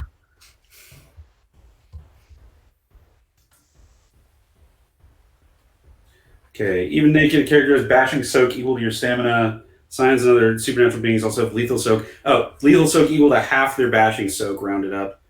Yep. And then 5. epic stamina adds to your soak and adds limited aggravated damage soaking value as well. So your stamina is 5, you said?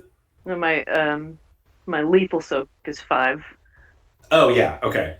So yeah, lethal soak is 5. So you can roll those 5 dice and get some successes and get rid of some of those wounds. Okay. I see. I didn't read the roll part. I was just like, ooh, I just don't take 5 damage. Cool. Oh wait, hang on a second. Disregard. Subtract the target's soak from the number of successes on the attack. Yeah, never mind. My bad. No, you haven't that's ignore my statement. Rolling for soak is what you do in vampire. Soaking in this one is is just automatic. So yeah, it hits you, but it literally does no damage. You're just like, no. You know what? No, It does. thank you. It does unfortunately. Close the windows. It does unfortunately slice cut near the midriff of your sweater. This dare. is my Rude. favorite one. Your soap doesn't apply to your clothes. No. Which I mean, are already soaked in blood. That is true. So- Everybody's clothing That's is true. ruined right now. I'm Like still I haven't getting excited. the fact that you guys are splashing around, but also like hitting these guys, and there's fountains of blood. You guys are like Moon Knight is no longer white; he is entirely red. More of a pink. Yeah. I was gonna say, Rascal. Yeah. Rascal, you cut my sweater. Rascal. Chase it out. The second one goes to swing at you, You which just need some club soda. It's fine. A gallon of it. one, but he literally can't do enough damage to hurt you. So, all right. So Amanda's immune is invincible for the rest of this fight, at least, or at least compared to the minions. John, you get 2 swings on you. Ooh, wow, that's a lot of successes. That's 6 he rolled. Okay. It's 6. Yep. Dodge DV is still 7. So Okay. Yep. So he still misses. again, one of these is gonna hit. It's gonna That hurt one- like a son of a bitch. That one totally whiffs. Lisa doesn't, and then Sally, you get 2 attacks on you. Wow, that is okay. That one will. I'm pretty sure will definitely hit because that was 10, 10, 10, 8, 8. So Oh God. 6, Wow. 7, 8. She check on you. So how many? 7? That's 8 successes. Oh, okay. I mean, I have 4. Okay. I'm gonna activate damage conversion and convert all the damage to bashing, and then soak that. Okay. So I messed up before. I am supposed to roll their damage to see if they get successes. Oh. That was my mess up. It doesn't matter in Amanda's case because her lethal soak is so high that they literally can't do more damage than. Okay. But for you, I will roll the damage. Yep, they get nothing. Wait. Good day, sir. And then the second attack does not hit because you only got 3 successes. Okay. All right, so that was all the minions. Hooray and effectiveness. Little yellow assholes. And then it is back to the top of the initiative with Lisa. All right. So, staying cool, calm, and collected, Ari continues to just talk to her. Okay, I'm going to give her another opportunity to resist. Mhm. What did I say the need with the Was 9. 4 was 9? Okay. So each turn that you do this, it is getting harder to maintain her concentration. So basically each turn she does this, she's going to get 1 bonus die to see if she can break out of your concentration. Yeah. 2 successes. Cool. She's still entranced and is talking to you. Wow. I let out a cool little Naga laugh because that's the wily kind of character I am. And tell me how to defeat your minions. Okay. And that's what she will do on her turn. Yep. John? Well, in the meantime, she gave us More to do. a few threads to follow. So Jay will ponder this for a second, and Jay's parent does like fire. yeah, You want to Um, set shit on fire? he stops for a moment and then pulls a flask from his vest and takes a big swig Nice. of booze. And then thinking about the last time they might have had to send off a band member, pulls his lighter and will basically just blow a stream on this thing and try to set it on fire. Okay. Do you have some sort of attack prepped for that, or do you just want me to make this up on the fly? Not really. Is it the ultimate like warrior Jay. like that? He's making most of this shit as he goes along. Okay, that's fair. Go ahead and give me, because that's pretty badass. Mhm. So Constitution plus spit. Yes. yeah, I would say we'll go with stamina. Plus aim. Okay. Deal with that. Plus, this is all working kind of off the rule of cool. So rule of cool says that you get to use your legend as the other stat for this. So we'll go stamina plus legend roll to deal with swallowing that much alcohol and dealing with the, oh shit, I'm lighting stuff coming out of my mouth on fire. That's right. And then legend roll to just be your doing extra badass things. You should totally channel. Oh yeah, that's right. Good call. Mm-hmm. I will, because there's a million other ways to achieve the same result, but that is the one that Jay has chosen. I will channel expression. All right, cool. I like it. You're just trying to express yourself. Hey, fire. you know, if we're gonna do something, might as well be memorable. It's a beautiful piece of art. People should tell the story when that happened. Somewhere in another universe, Rethel smiles. Yeah, Someone else got to use my same bullshit. we may or may not be distantly related. Oh yeah. I mean, yeah. We've already established that Danny is related to in long term down line. Danny is related to Mitch. Yeah. Damn it. Friend Danny Caruso. Does that mean I've got to go into the dumpster? Well, you get he's from a long line. That's a 5. That's a 5? Yep. Okay. So you just you chug from your bottle and you spray flames all over the place. It does light one of them on fire, and that seems to do quite a bit. Okay. It burns the blood, and it burns it real good. He doesn't destabilize the blood. Like, Wait, are you hitting a thing or a? I'm aiming at the big one. you're aiming the.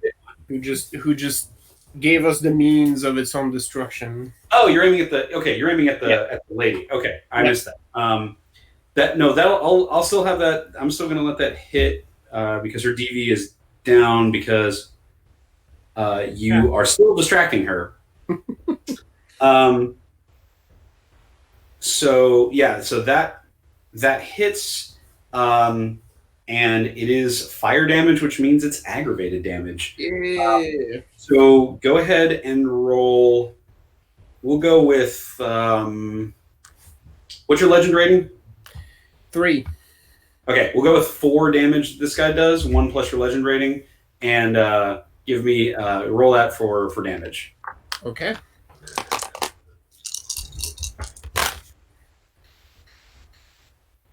That's 3. Whew, okay. So that does a couple of things. One, it really hurts her because it's fire, which means it's aggravated damage. At least for a vampire. 2, unfortunately, Lisa, that breaks her that snaps her out of her conversation with you. Sorry. So I at least get my latest answer. yes, you will get your latest answer. Okay. She's going to shout it at you while she's swinging at other people. Yeah. But very much so. The fire getting lit on fire definitely snaps her out of her enthralling conversation. It tends to do that. Yes. And she takes. Looking at the scene, Jay takes another swig of the booze that he this time swallows just to admire his handiwork. Nice. Okay. So that was John. And then Moon Knight, he shouts. What does he shout out? Says, "Don't worry about all these minions. Focus on the big one." And he drops his bow and his bow staff, and he summons a whole bunch of shuriken made of light, and just throws them just throws them out in a spread, trying to hit several of them, several of the minions. Oh, look at these shurikens. That's awesome. Make a Psy next. Wow. You put them into your belt. That's right. Okay. Okay. Well, unfortunately, he's not trying to hit too many of these guys at the same time makes it a little bit harder to get through, and the shurikens embed themselves in the wall before disappearing in a flash of light. Amanda, it is your turn. Well, Well, how far away, am I from the big one? You'd have to get through some of the other guys to get him, but you could conceivably shove your way through the crowd of blood tentacles, considering they can't hurt you, to get to Big Mama. That's true. She could just casually stroll through, Right. that takes You just straight up Hulk your way through, just Yeah. You can even just passive aggressive, just shove them out of the way. In case it isn't abundantly aware, internet, the small middle-aged Indian woman is the party's tank. Yep. That's how we roll. Got that epic stamina. Me too, but for different reasons. So after saying that they can't really do much to her, she's like, "Oh," and puts her weapon away and digs around and pulls out a stake instead. Okay. Like this, yes. And she's basically Oh, gonna beautiful. rush. I don't know what the stats on a stake would be, but let's see. I have some stats on a curved knife. Yeah, we'll call it basically a dagger for right now, or Okay. a knife of some sort, maybe like a short sword. I But will do that. So yeah, she's gonna try going for the heart. See if she could just poke it. Staker. This jibber jabber. Okay, so that does not have an accuracy. So.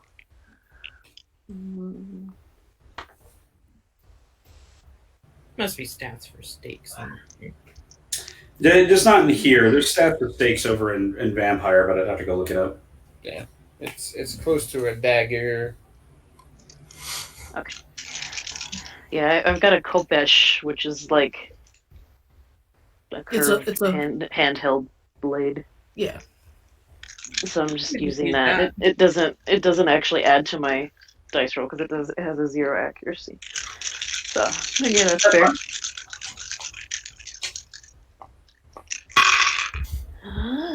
Ooh. Mm-hmm. 7. Yep, that absolutely hits. So roll some of that beautiful bean footage. By which I mean roll your damage. Yes. That is She's going strength plus so- damage.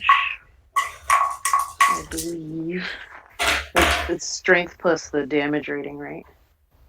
Correct, plus extra successes from for epic strength. Yes. Okay. 4.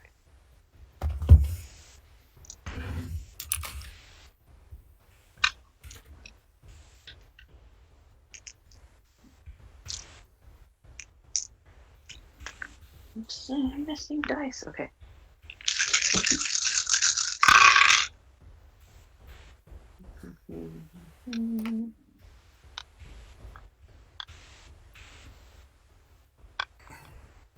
It is 4. Okay.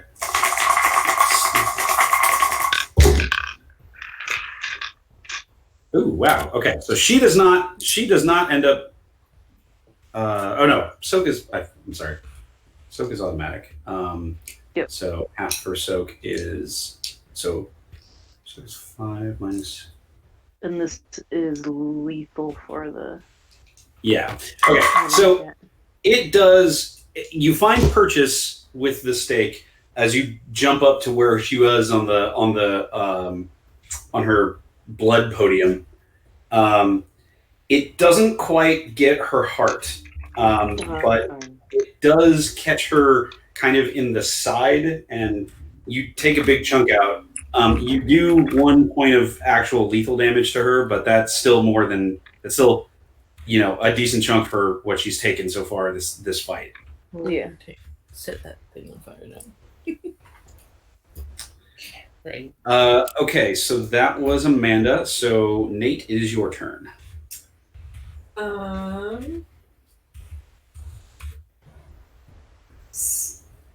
So would Nate have noticed what Ken was doing? Well, so okay. Question. Besides the obvious, the blood and whatnot, this just looks like a regular operating theater, right? More or less, yeah. Surrounded like tiled walls, and there's nothing except for there's no no operating table or anything like that. It's an empty room that used to be what looked like an operating theater. With the tiled walls, and then up in the top there's the stands kind of. Okay.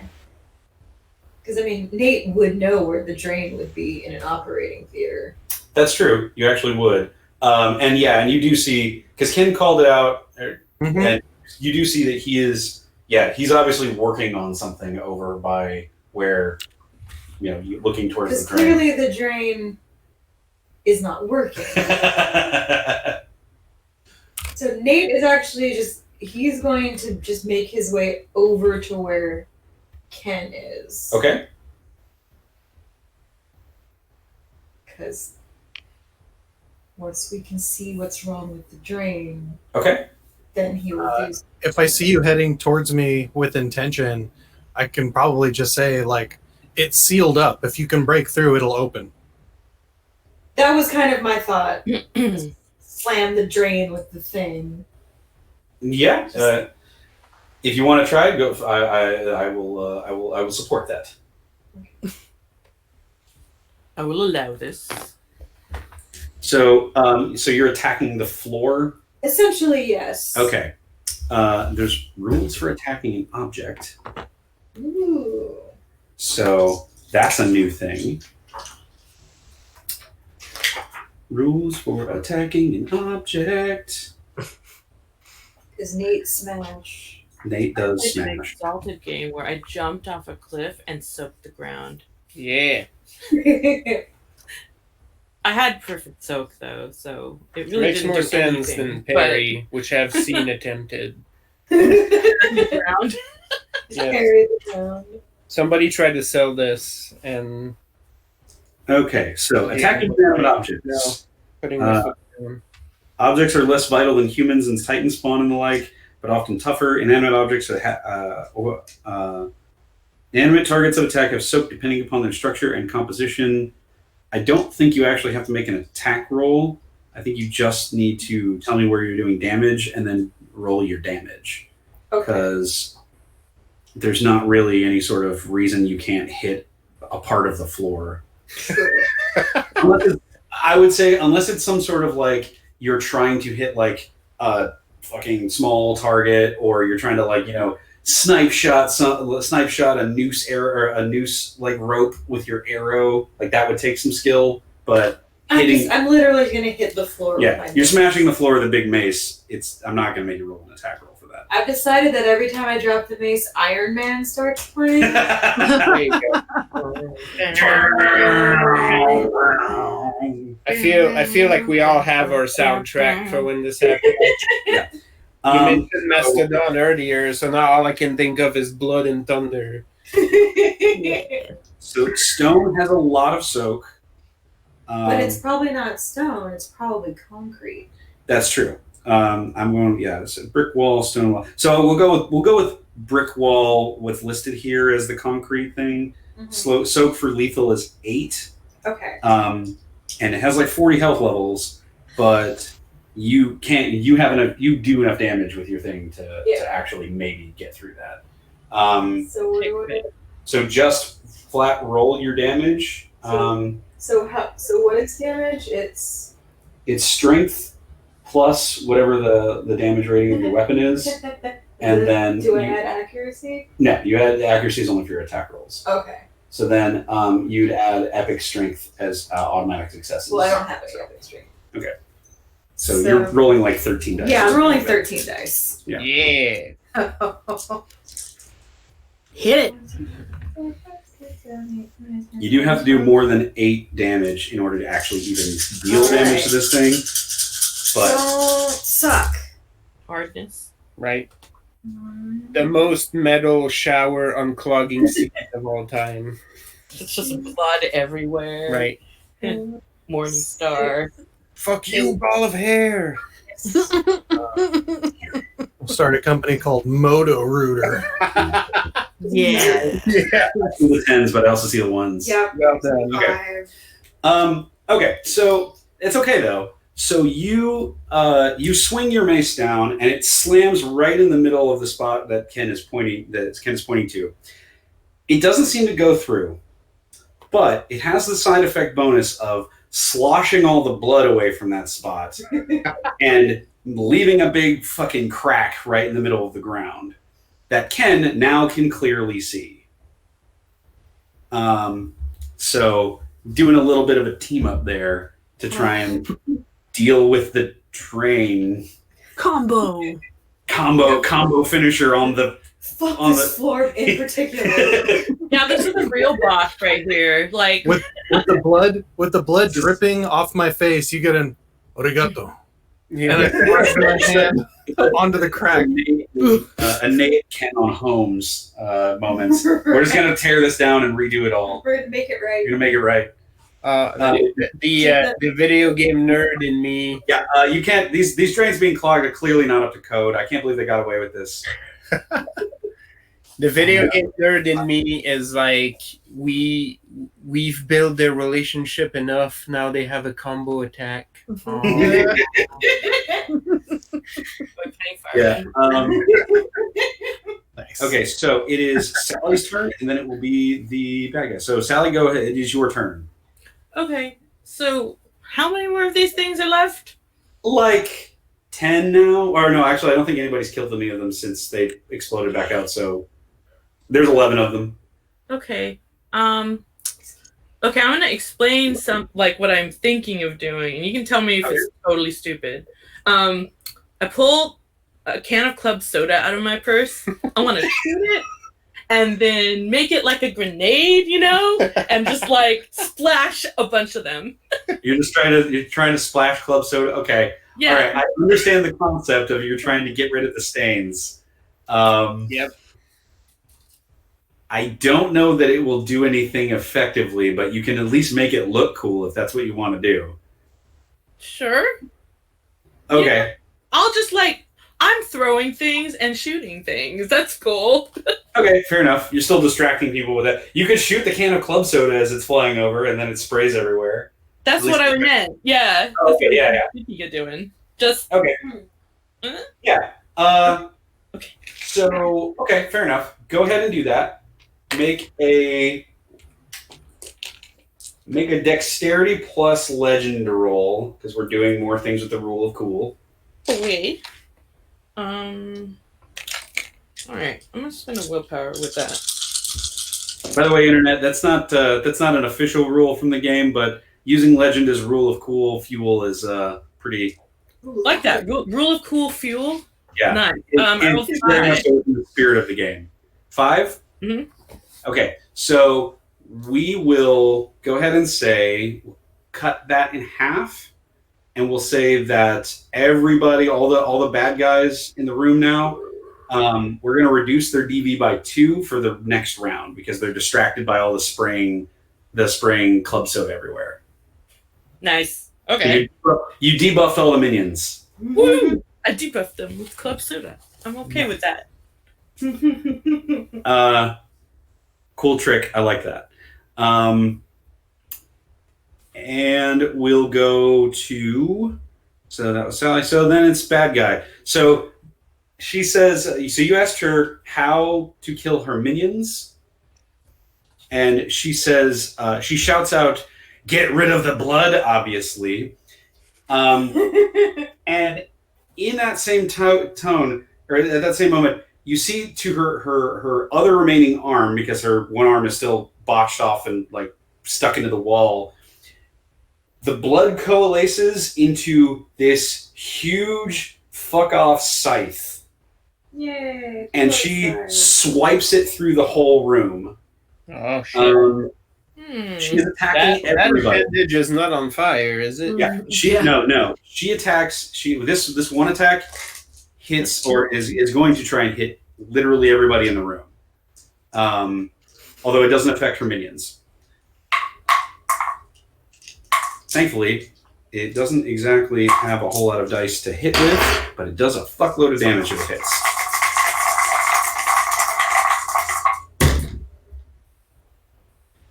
That is 4 successes on her attack roll, and that's for everybody in the party. So anybody whose dodge value is less than 4 got hit by the blood scythe. Okay, so my dodge value is 3, but I have the epic Cat's Grace. What does that do? Yeah, let me double check that. I think Cat's Grace just means that you don't fall over. Yeah. Yeah. So I think, Lisa, you are getting hit by this thing, which... Yeah. Wait, was she still floating? Yeah, Yeah. but this thing swept... This scythe swept through the whole room. Yeah. I have a 4. So it's 4 no. Yeah, 4 is good. You're good. Yeah. I'm the only asshole under that, I think. I think so at this point. Yeah. So Admittedly, you probably antagonized her. I mean, I did just set it on fire, but it's she kind of probably- my duty. Yeah. Yeah, dude. Thanks, brother. You said something about butts. That's right. Yeah, the character still suffers damage but remains on their feet. There you go. You won't eat shit. No matter how much damage you take, they can't knock out the cool out of you. Basically. You don't eat shit, you just eat damage. And for an attack that has a base damage value of 12 lethal, you only take 3. Okay. So you still get a chance to soak that. What's your soak value? What does the B stand for?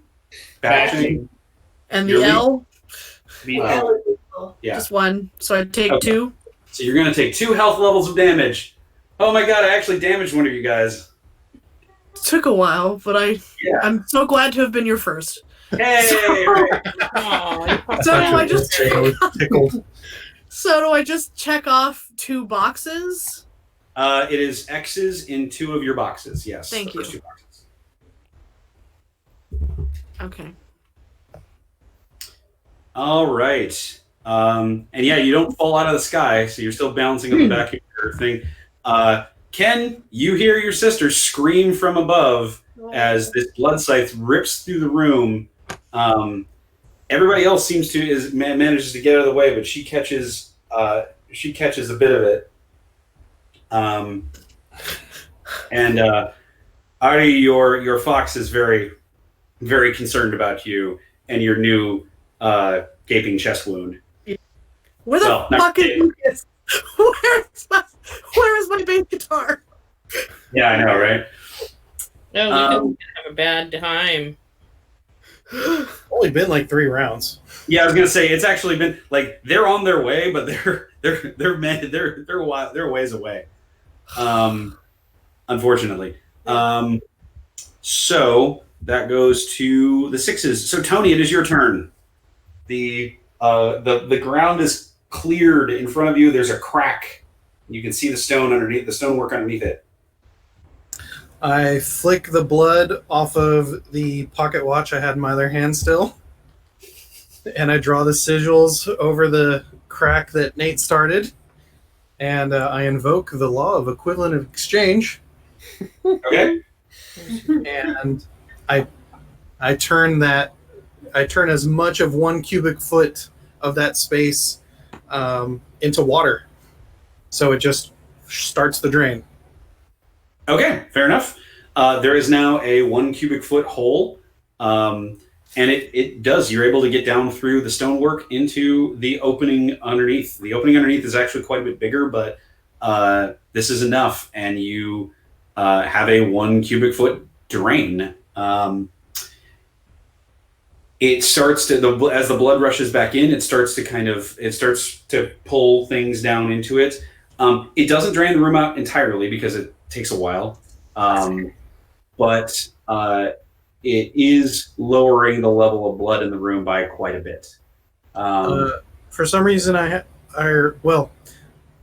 have a Dex plus craft roll associated, so my successes were 1, 2, 3, 4, 5, 6 for that. Okay, I think that's more of a. Yeah, if I'm trying to manipulate. Yeah, if you're manipulating into a specific shape, that's one thing. If you're just trying to do blunt force, tear open a hole, it's not too Cool. Not too required there. So, all right, so cool. You open up that, and the blood starts flowing out of the room. It comes back to their turn. They all try to do swings on you again. 11 of them, 3 of them get sucked down the hole. Nice. As you do notice that they're not separate from the blood. They're actually none of them have feet. They're all drawn by Rob Liefeld. So they're all kind of merged up out of the blood, and you see that as the blood flows out of the room, they get sucked out with it. But there are still 8 of them left, and they're all going to take attacks at people. So, Nate, you're getting 2. Tony, you're getting 2. John, you're getting 2. And Sally, you're getting 2. Bring it. All right. Nate, you go first. That is 0 successes and 2 botches, so double botch again. So, Yeah. Please tell me how you want to murder him. Well, do I even need to? What's that? I said, do I even need to if it's getting... Well, I mean, this guy he double botched, so in the meantime, They jump into the drain. Yeah, that's fair. Okay. Yeah, I mean, if they're all getting drained out, I think they just have... Yeah, it swipes at you, and Swipe or no swipe? it catches its tentacle down the drain and starts getting sucked out. The second one also fails, but he does not get caught in the drain just yet. Tony, no successes, fails. Nice.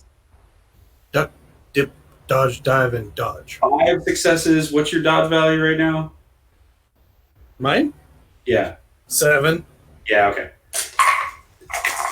They know touch it. John, actually, it'd be Amanda and John that actually get the next 2. So Amanda, that is... Oh, wait, it doesn't fucking matter. Never mind. Amanda doesn't get hurt anyways, so... is entirely ineffective, but they still keep doing that. So John... 0 successes because he rolled a 1, and... 3 successes on that last one. You still dodge it. Yep. Dodge DV is still 7. Yep. Okay. Cool. Fair enough. So that's all those guys being totally ineffective, which is fine. They're cannon fodder. And it gets back to the top of the initiative with Lisa. Lisa, she just shot you, or she just swiped a big old thing at you. Yeah. Kurama's foxfire turns from blue to red. Okay.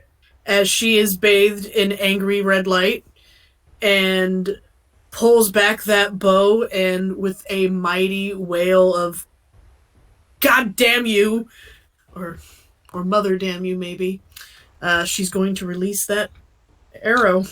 Okay. I'm going to give you a +1 for stunt value for being super pissed. Yeah. So, Yes. Ruin my clothes. Kasura! Just like that. Yeah.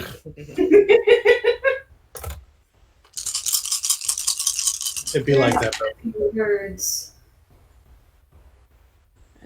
3, 4, 5. Okay. That is over her current dodge value because it's currently 4. So Bam. you get there.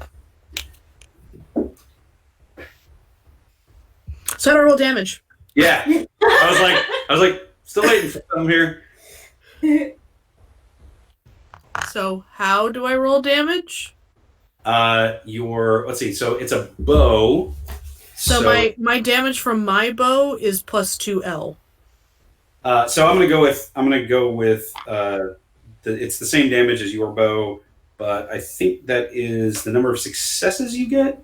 Because ranged weapons work differently than. Yeah, so however many successes That go over the DV. that went over the DV. Okay. Okay, so you got 1 over the DV. So you automatically have 1, and then you got 2 more because of your bow. Do you add string to this one? This one is aggravated. Do you add strength to a bow? No. I No, don't because it's a dex. Yeah. Do I add my dex proficiency? Not for the damage roll, I don't believe so. Okay, Just your roll. so my 3. Yep. And that's 2. Okay, sweet. That's still really good because you shoot her in the face. It goes through and it stabs her right in the eye, right in the right eye, and she kind of howls as you see her face kind of bubbling around it, Mm-hmm. And then you do see her face kind of shift around to move the wound down to her cheek, and so that the eye is still there. Yeah. And she's very, very, very pissed at you. Eye for an eye, asshole. Yeah. Right. Anything else? I tried to have a civil conversation with you, and you go and slaps me in my chest. Right? Guess what? And all right, sweet. So that's that. So John, it's your turn. She's 14.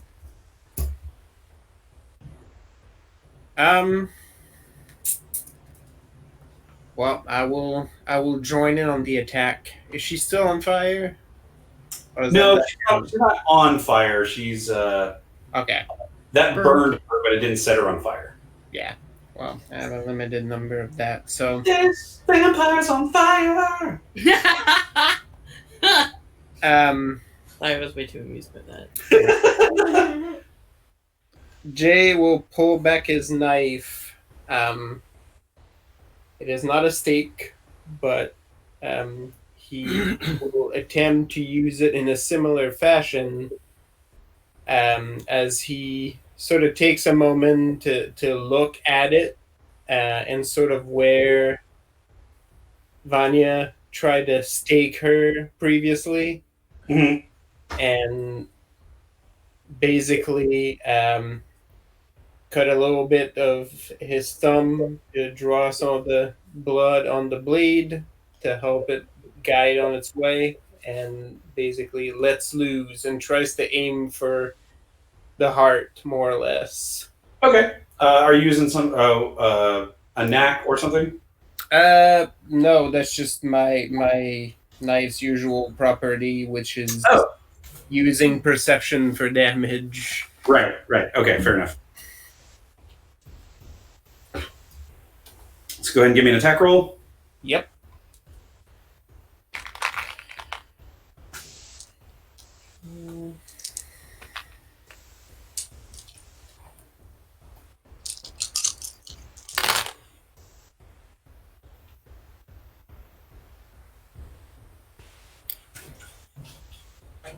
That's a 5.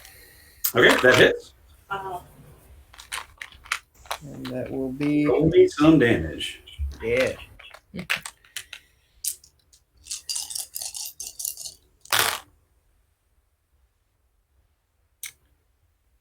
That's 3 lethal damage. Okay. So that cuts through just a bit. It does cut her down. You do actually get 1 level of lethal through. And because she's got layers of, maybe not her skin, but there's layers of skin there. Right. Protecting her. And Jay basically shouts back at Vanya, try again. The skin might be a little bit thinner now. It is entirely true. Thank you. All right. So that goes to Moon Knight's turn. And Moon Knight, you see Moon Knight's kind of like, there's something about being soaked in that much blood has kind of tripped something. And he's just kind of going a little crazy. He's going a little ham on those, on the minions.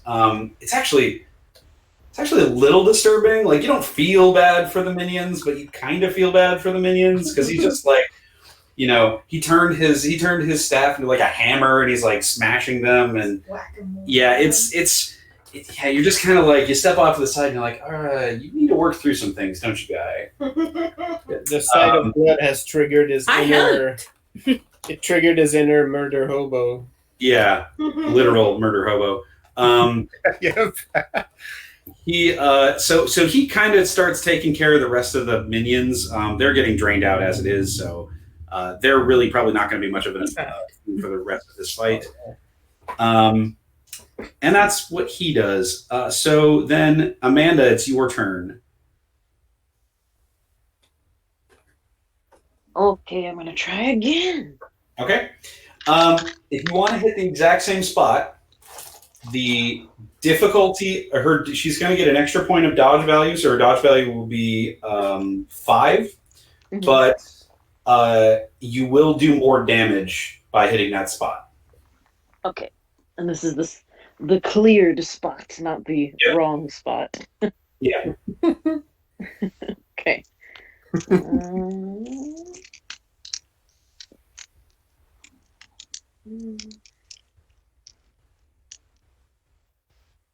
I really hope nobody watching actually knows how to play Scion because I'm a lot of these rolls I'm coming up with on the fly. So I mean, but I don't think anybody actually knows how to play it.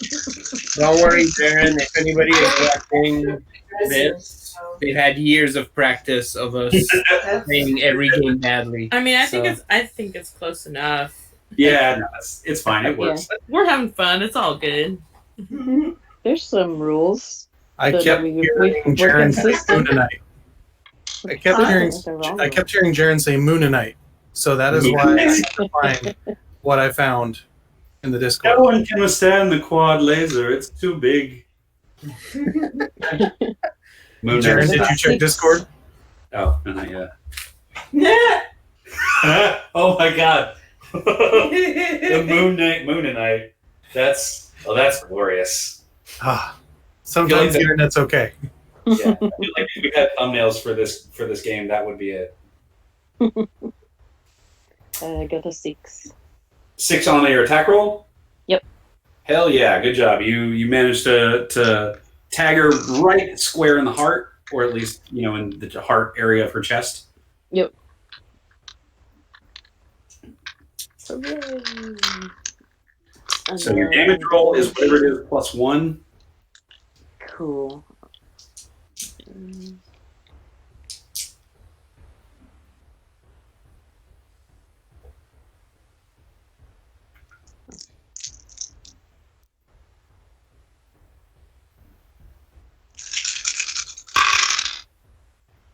Oh, 2 10s.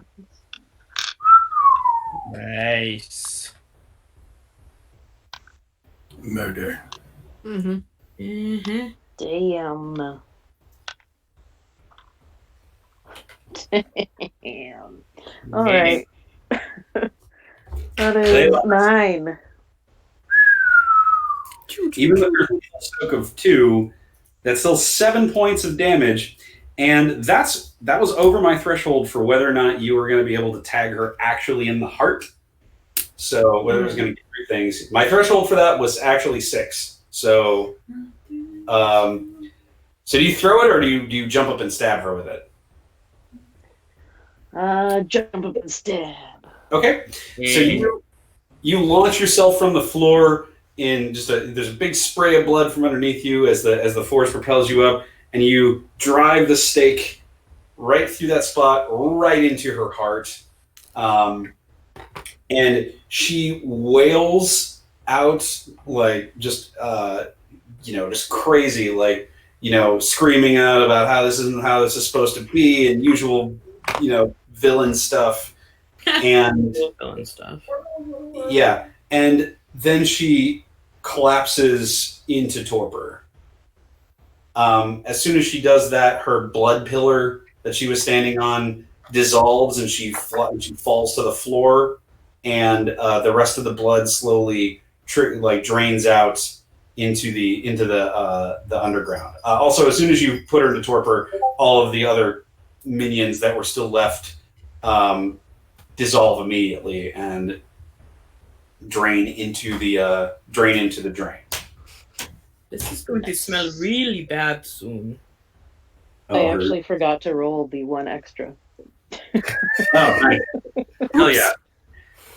Just keep it so you can kick her now that she's in torpor. Mm-hmm. Yep. So good job. Kill her. You guys won. Congratulations. So what do we get? What loot did we get? You get the corpse of a Zamisi. Oh, we cut off that head. Yeah. What I was going to say is that once she's down, Nate's going to do his thing and just fucking smash her face. Yeah. Just you guys brutalize the vampire pool. And yeah, you have enough means at your disposal to true death this thing very easily. So, Dramatically, Kurama Crush sets it, burn it. Ari down on the ground, and she is now huddled in a little ball, clutching the wound in her chest. Oh yeah. Your friend Ari still has a gaping chest wound. He's literally the only person who got hurt in the entire fight. Your bow has the moon bow has dissipated. Yeah. I don't actually. I have. I would go over to Ari, and I would be like, let's see, what do I have? Cleric. I would look down and I'd be like, Ari. Nissan. Yes. And I would hold the end of the sword out to her, and be like, the only honorable way is to take your own life. Oh no! Let's not do that. And then she grabs hold of his throat and goes, "Only if you come with me." I have not dishonored our family name. We came into this world together, brother. We'll leave together too. Everybody's like, what the hell is happening right now? I think by now we're just like, this is normal, right? Okay. So Yeah. No. Hey. being like, Jay's So you watching this happen. He's like, no, they're related. That all tracks. How siblings act with each other. Yes. I think we're a little old for me to kiss the boo boo. Isn't somebody? She pushes him over and sits up and goes, "Doesn't anyone just at least have a bandage? My goodness." Oh, I have those. I've got lots of them. I pull different types of bandages out of my purse. I cough as I point at Zemi from the floor. William, there we One go. with like cute little rubber duckies on it.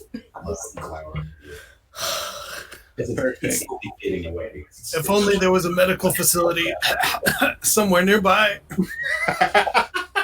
Oh, but this is a big one. Do we need gauze? I've got gauze. I was gonna say you also have a phone number that really has health potions. Yeah.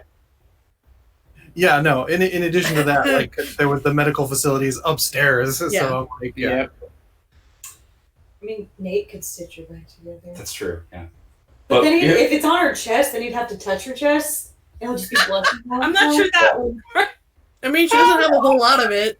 I feel like Nate's the kind of fellow who can separate. I mean, that's true because now it's medical, so he's Yeah. like, no, I know what I'm doing. But I mean, Like- usually, like aren't they usually dead though? Yeah. Yeah, no. But- You might not be used to working with live. Yeah. That is also true. That's also I can pretend to be dead. I am part death. But this girl is warm. You just Am like, I?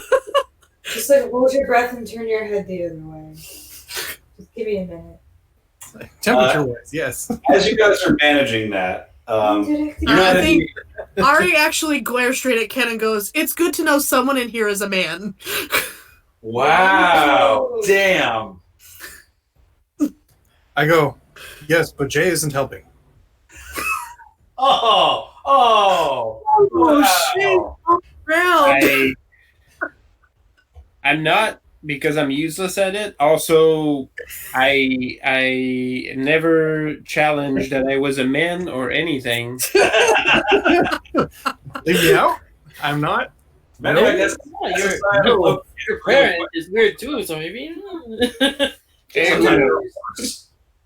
Who knows? I can offer booze if you'd like. No, thank you. Same vintage that helped to kill your prey, so that's worth something. Yeah. That's fun. Okay, so temporary thing for right now. You all gain a legend point back for killing the vampire. Yay. And we'll get to experience at the end of the session. So you guys are still down in this place, and Moon Knight, Mark, he after the thing drains out, and he's like calmed down. The frenzy has gone away. You see him kind of relax, and the costume Glitters away. glows bright. He glows bright, and the costume disappears, and now he's back in his kind of dirty white sweats and hoodie, and said, "Thank you for helping me with that." Yeah, we were kind of in it. Could not help. Thank you for your bow. helping us with that. What are you planning to do now? I kind of forget why we're here. In and out of character. To find ways to bring down Fat Tony. Yeah. Yeah. Which clearly this whole place is absolutely connected. So now investigate. that's two of his facilities that we've destroyed in less than a week. Yeah, you guys can surmise that at the very least that the likely thing that was happening here is just that. I mean, aside from all the weird Zemisi/Tremere bullshit, which she never got to use any of her magic on you guys, but that's fine. Oh, darn. Yeah, I know. Oh no. Aside from the weird Zemisi/Tremere bullshit happening, this also just very clearly looked like a place they were processing blood so that they could feed without having to worry about it. Yeah, so they could make those gross candies. And yeah, also Very upset. processing minions and things like that for ghouls. So do we set it on fire now? Is that the next step? Well, there's still people upstairs. Yeah, we still gotta let some of those people out. I mean, Yes. I mean, I don't think we need to set the place on fire. I think we just need to get rid of the stupid vampire shit because there's still a bunch of homeless people up there who still need shelter. no. Yeah. I mean, And from everything you guys saw, aside from the weird like blood injections and or blood cake, it's a pretty nice homeless shelter. Mhm. Seems to be fairly decent. Maybe doesn't have funding anymore. Or does it? the only thing that it does have is basically vampire mobster funding. Right, but Nate is also rich as fuck. Oh, yeah, that's true. Come on. So I guess, would you like to have your name on a homeless? I'll rename it to Our Lady of the Eternal Blush. Yes. While we're It's sort not of like I might help you get off the streets or anything, Babaka. Right. It would be anonymous. There's no name on it. Yeah. It's just they got a large sum of money from a mysterious donor. They rename it. Elysia. Ugh. That's no. No. Okay, fair enough. No, that's Ken would slide up to Nate while they're all chatting, and he'd be like, I apologize for the comment about being a man. I don't know if you have siblings, but it makes one unreasonable. Oh, I have siblings. They're just, we're all really spaced apart in age, and at least one of them isn't even, well, actually, two of them aren't even on this plane of existence anymore. So, I have them, just not in the same way, you do. I have lots and lots and lots of siblings. My dad doesn't get around much, on purpose.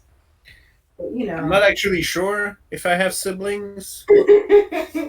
Maybe. I mean, I have a lot of relatives, and on a good week, they try to murder each other at least twice. So, don't you at least have like a wolf and maybe what's the other thing? Oh, probably. So am I at least stitched up at this point? What's that? Am I at least stitched up at this point? Oh yeah. Or Yeah. bandaged? Okay.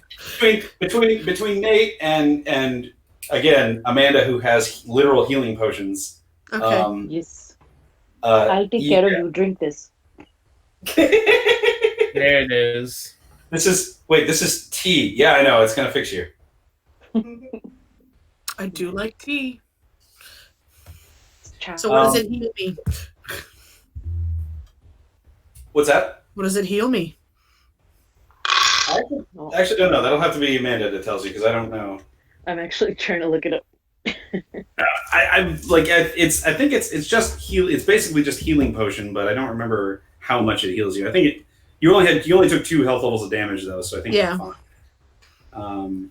Just assume it heals it. The data aren't in this book. No, but she's using a relic from this book, so Okay. I think. Or something. I'm looking in the other one. The other one. The other one. You're the other one. Your mom's the other one.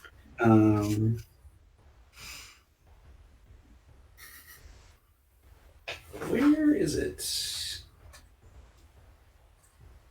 Well, that is true. It is in the first one. Okay. What's it called, Amanda? I don't know. Well, there's the ambrosia. But maybe it is in this one. Yeah, it's not in Or this. just ambrosia. I'm looking through this one. one. I'd say just to keep this moving, we could say that it fixes 2, and I'll go. Yeah, no, I'm sure. Actually, look it up. I've seen it before. I know what you're talking about, but I don't remember. I just don't remember how much it does. But yeah, we'll go with that. I'm sure you have enough doses of whatever it is to heal two lethal levels of soaking or of damage. Okay. Okay, so Your stitches are really nice. Also, they shouldn't leave a scar. He's At this point, she's like, I want the scar to make not only my brother, but Lucas feel bad. Nate's like, oh, I could do it over. No, it's okay. Thank you once again. Do you want it to be bigger? Like, we can do that too? like, Like, a knife, like I can. Okay. Well, he has a stitch ripper. Oh, okay, fair. So yeah, Mark. He's said. Do you guys maybe have a place that I could stay? Because I really don't want to stay in this homeless shelter anymore. Everyone looks at Nate. Well, no, I was like, of course. Also, he hasn't seemed to mention Stan in any way yet. Yeah, no, Nate has noticed that. Yeah. There are others who would be champions. I mean, technically, we're staying in someone else's house, but there's already a lot of us there, so I don't see how one more would be an issue. You also get the idea that Stan might want to see this guy. Well, I know okay. that's what he's. Oh, okay. That's the thought process. So, because we're staying in Stan's house, so bring Moon Knight to Stan's house. Right. And my crew is there, and it keeps things lively. And if you're into that sort of thing, maybe if you come with us tonight, you might witness one of them getting murdered by Ari. So that's your game. Well, so I have space on my bed. Just saying. There are a plethora of options for you, sir. Yeah. You guys are pretty easily able to make your way back out of the tunnels without any sort of issue. Are you guys assuming destroying all the processing equipment as you go? Oh, hell yeah. Okay. Anything that's obviously entirely covered in blood. Oh yeah. Yeah, you guys look gross. Damn it! Where's my prestidigitation? Shit. And so you guys are able to get back out, and once you get outside, okay, well, so I think we would be cautious about coming up out of the processing level, because I was waiting for the and there's police waiting for you at the top stairs, that sort of thing. So like, no, I mean, you guys are quiet getting out because of the fact that there's still a ton of homeless people that live there, and there is still staff, but they're not like patrolling or anything. And we still have access to the door in the bathroom. Yeah, there's the door in the bathroom. Do you fix that, by the way? Do you fix that on your way out? If we leave by that access, then yes, I would put it back together. So let me go ahead and burn that. I won't make you roll for it, but all right, you can go ahead and burn the legend for it. And when you get outside, we meet the bikers. Yeah, no, nobody's around. Like you didn't trip any alarms, and all the fighting happened in like the sub basement where they're not going to put alarms anyways because nobody wants to go down to the butcher room, or the saw basement, but the bikers show up. Excuse me. Yeah, the bikers show up. 4 of them driving motorcycles, and Lucas is driving the van. He put my guitar in that van? And he's like, "We got here." They pull up, and they're like, "We got here as fast as we could. Do you still need our help?" And Lucas is like trying to get out of the car really quick with your guitar in hand, and they just stand there all covered in blood. Yeah. Arms crossed, tapping my foot.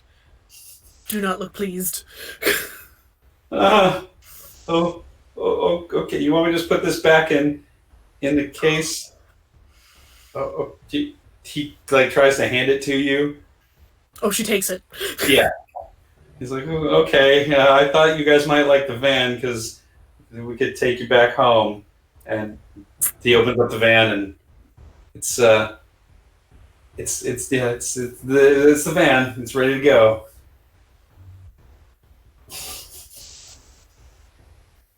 Well, come now, team. Be good team players and good sports. Prepare Lucas's funeral pyre for him.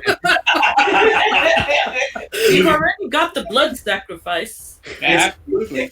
It's really impressive to see this like really buff dude like so cowed by Ari. Withering. Yeah.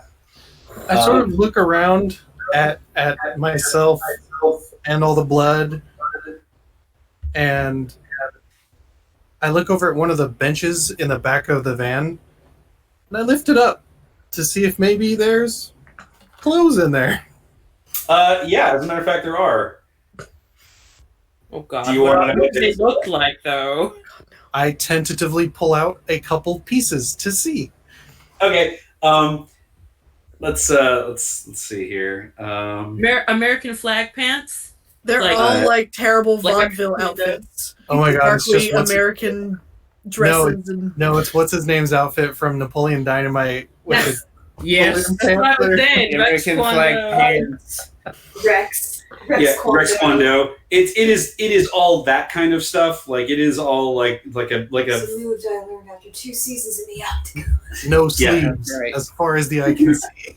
yeah. It is a bunch of tank tops and shorts and baggy pants that are all like There's one denim vest with the frayed. yeah. So yeah, there's denim vest with a Bruce Springsteen patch on it. Right? Yeah. It just Bob. says Bust right in there. I'm like, look at these nice clothes. there are clothes back there. It will make you look like the 4th of July threw up all over you. But there are clothes. If you want to get out of your, I mean, you don't have a lot of privacy for what that matters for some people. Yeah, I was gonna say. It doesn't matter. I just immediately changed. I don't even care. I sort of glance over. Nate's nose explodes in blood. Nate like goes around a corner over where no one can see. It's not even that he doesn't want to see anybody else, it's like he doesn't want anyone to see him. Yeah, He's very self-conscious. yeah. I glance over at Zalim and glance back down at the vest, and I go, vintage. No. And I put it back. just sit in the blood. It's good. It's fine. Yep. Ari is also like, no, I will let him till I get home. I want that denim. So, if nobody has anything else they particularly need to do, that night you guys make your way back to the hotel and rest up. And in the morning, you guys all receive a call from Andrea asking you to come to the office to meet Stan. He needs to talk to you all. Oh, well, convenient. Oh, we're in trouble. Don't we have to go get this guy to meet him? No, sorry, go ahead. I was gonna say like Nate's like you should come too. Yeah. To Mark. He's like, who is Stan? A wondrous wizard. Yeah. He made some comics Very kind of cute. about maybe. You'll see. You'll see. You guys, so there are changes of clothes at the place for you, or at the hotel for you. Although for some of you, the more esoteric clothing you have, it's not going to be easy to replace. But it's all basics, jeans, t-shirts, sweats, suits if need be. And Nate just washes his clothes. I mean, I imagine there's a wall. I was Oh, yeah. going to volunteer that as Ari well. was in cosplay anyway, so her clothes are there. Okay, yeah, that's fair. Oh right, I forgot. Yeah, you guys had fake whore clothing on or real whore clothing on. I don't remember what it was, but I mean, I just put on clothes. And now I'm wearing the other clothes because these are also nice clothes to me. I mean, Nate wears all black, so it was just a matter of making it less. Yeah, I'm like, between the lot of us, we might enlist one or two of the Vyar to wash and beat the clothing. Oh, that's Lucas's job. Yeah, but Oh, Yeah. I know I find a type of zen in washing of the clothes, so getting all the blood out. Yeah. It's a lot of blood. it's a lot of blood.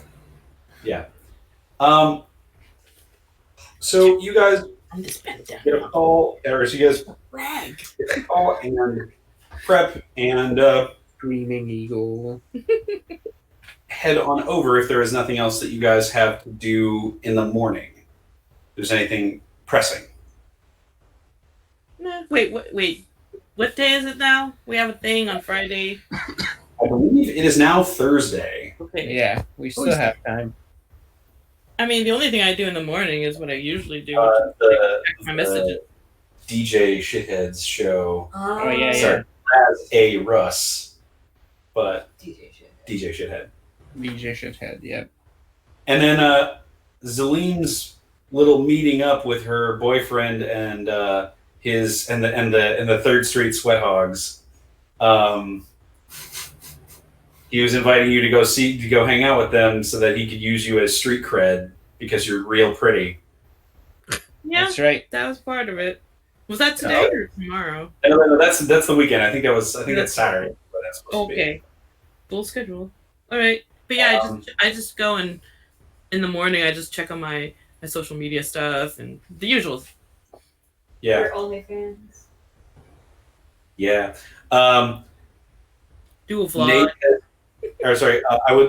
Danny has posted to his Facebook page in a relationship, but he doesn't actually tag you because he's still kind of embarrassed about it. But yeah, but he's like mine just always says it's complicated. Like that's Yeah, all I ever really- have. he's vague booking really bad, but it definitely is like, oh yeah, no, you're seeing that. You also have many texts asking if you were free tonight from people all over the country. So good on you. I mean, I'm always free at some point. So you guys make it to the office, and Andrea meets you at the door, and she says, she says, you guys are there's some news on the underground information network that somebody knocked over a well, I guess we can call it a blood bank last night. You guys wouldn't happen to know anything about that, would you? Who's asking? Andrea, Spider-Woman? Spider-Woman, yeah. Knocked over. Hi. Blood bank. The processing facility. Oh. Nate's very confused Yeah. because knocked over usually means Stole from. Yeah. And it wasn't a blood Like- bank. Yes, that was us. We were attempting to gather intel, and then things escalated. There was a bone injury. My sister was injured, There was some really horror stuff going on. emotionally as well as physically. Well. Ari did Tony- not join Ken last night. She did not go to him for comfort. Oh no. By the way, Jesus, to why add should we injury do to it? injury, Oh I no. looked it up, and I would only heal 1 lethal, 1 bashing, so you'd have 1 slash left. So you still have a bruise. Yeah. Well, With just what I could do, rest? but Oh, that's true. Yeah, I guess that's true. What? The rest would you- go with rest. That part of it, Yeah. and then the rest of it heal the rest of the way. Yeah. So she said, "Yeah, well, okay. Well, we'll come in. We'll figure out everything in the. We'll figure out everything soon." I'm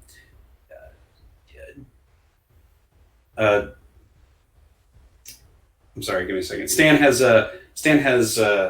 something he'd like to. He has something he'd like to share with you. And she ushers you in, and she looks up and she looks at Mark as he walks in. God, Stan is Fat Tony. And Damn it! she looks at Mark as he walks in, and she's like, "What? Wait a sec. Who is this?" This is Mark Spector, otherwise known as Moon Knight.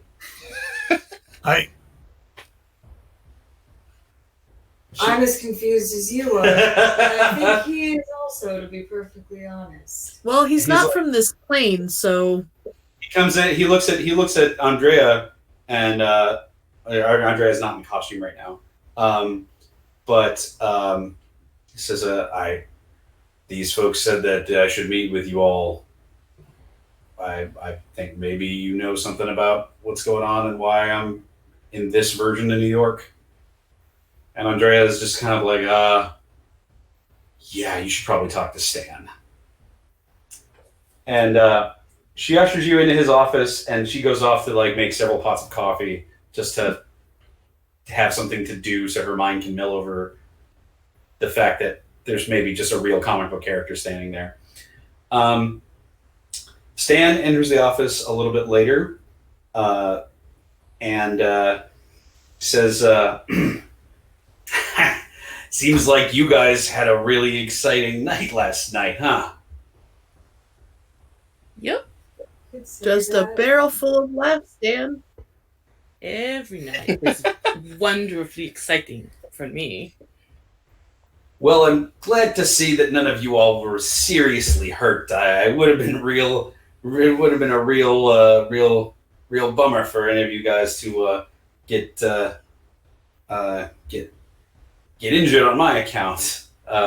Although she did tell me about Miss Ari here, and I hope that your chest is feeling a little bit better. My chest is fine, thank you. And he says, about my chest. Oh, plenty of people ask you about your chest. You don't need to get that here, lady.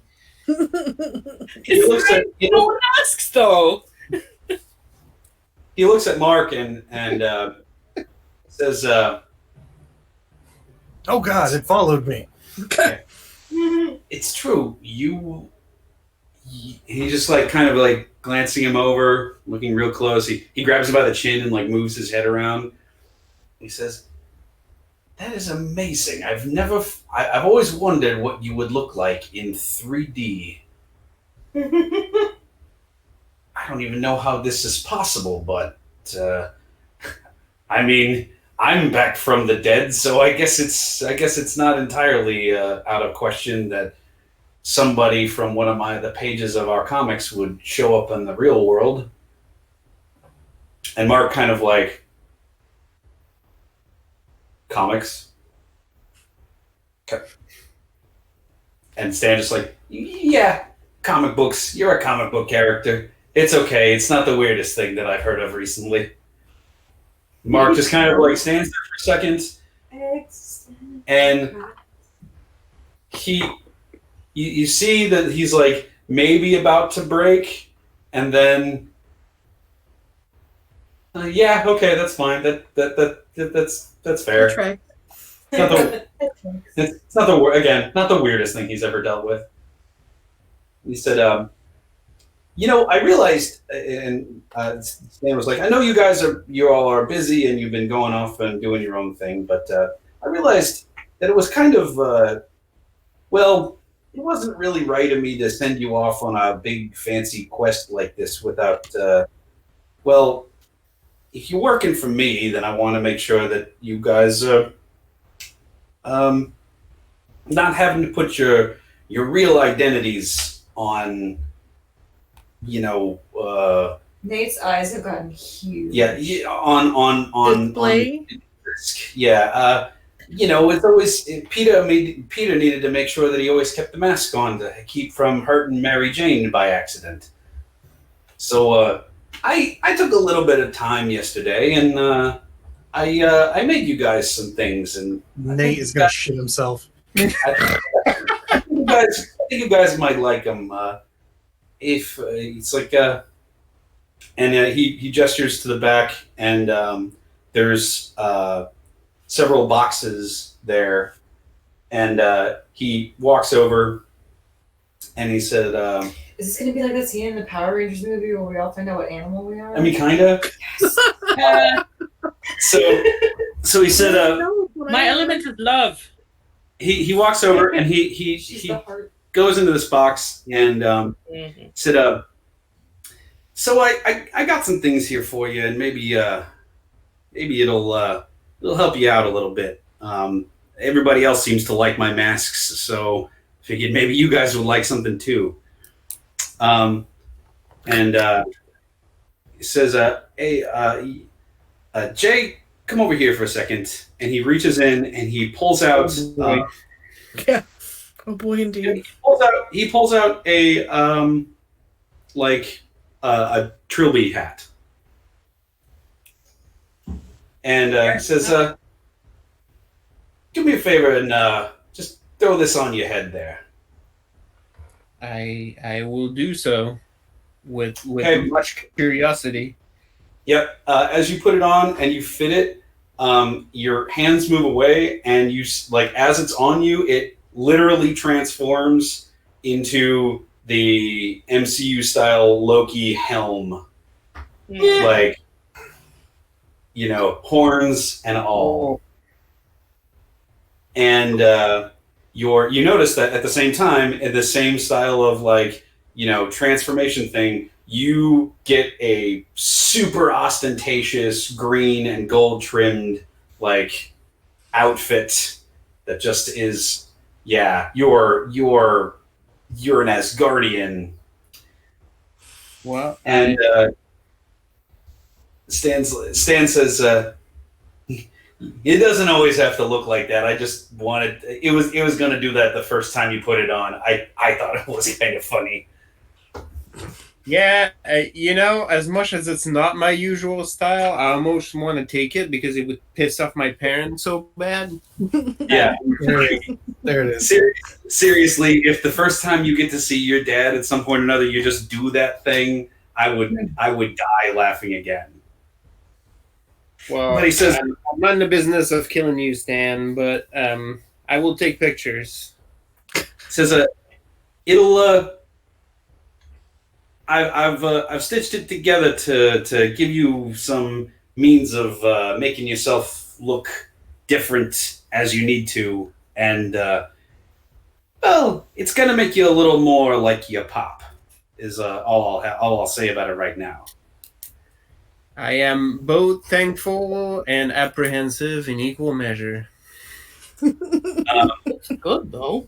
He takes out motions to Amanda. Vanya, I think this will probably fit you well. And he pulls out a bomber jacket. Ooh. And he says, hey, go ahead and try that on and see if it fits. She pulls it on and tugs the collar up. Yep. As you put it on and you fit it to yourself, not only do you feel quite a bit stronger, you also grow a squirrel tail. Sick. Nice. Sick. So he says, I don't know why, but I kind of had a feeling that you were one of those fans of Miss Squirrel Girl. You're right, she's my favorite. She's swishing his hair around. He kind of chuckles and he says, I'm pretty good at this guessing game. I'd be if you do me a favor and think about which of her sidekicks was your favorite one. Did you like Tippy Toe or Monkey Joe? Oh. Obviously not Monkey Joe. Dippy toes, yes. As you say the word tippy toe, you hear a little chitter, and you look over onto your shoulder, and there's Tippy Toe the squirrel just chittering right next to you.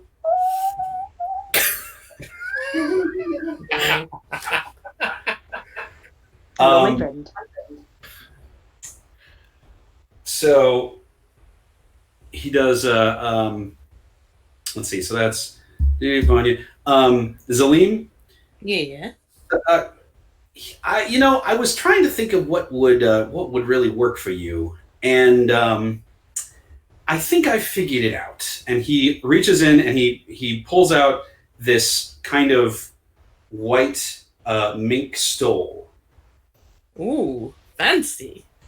Mm-hmm.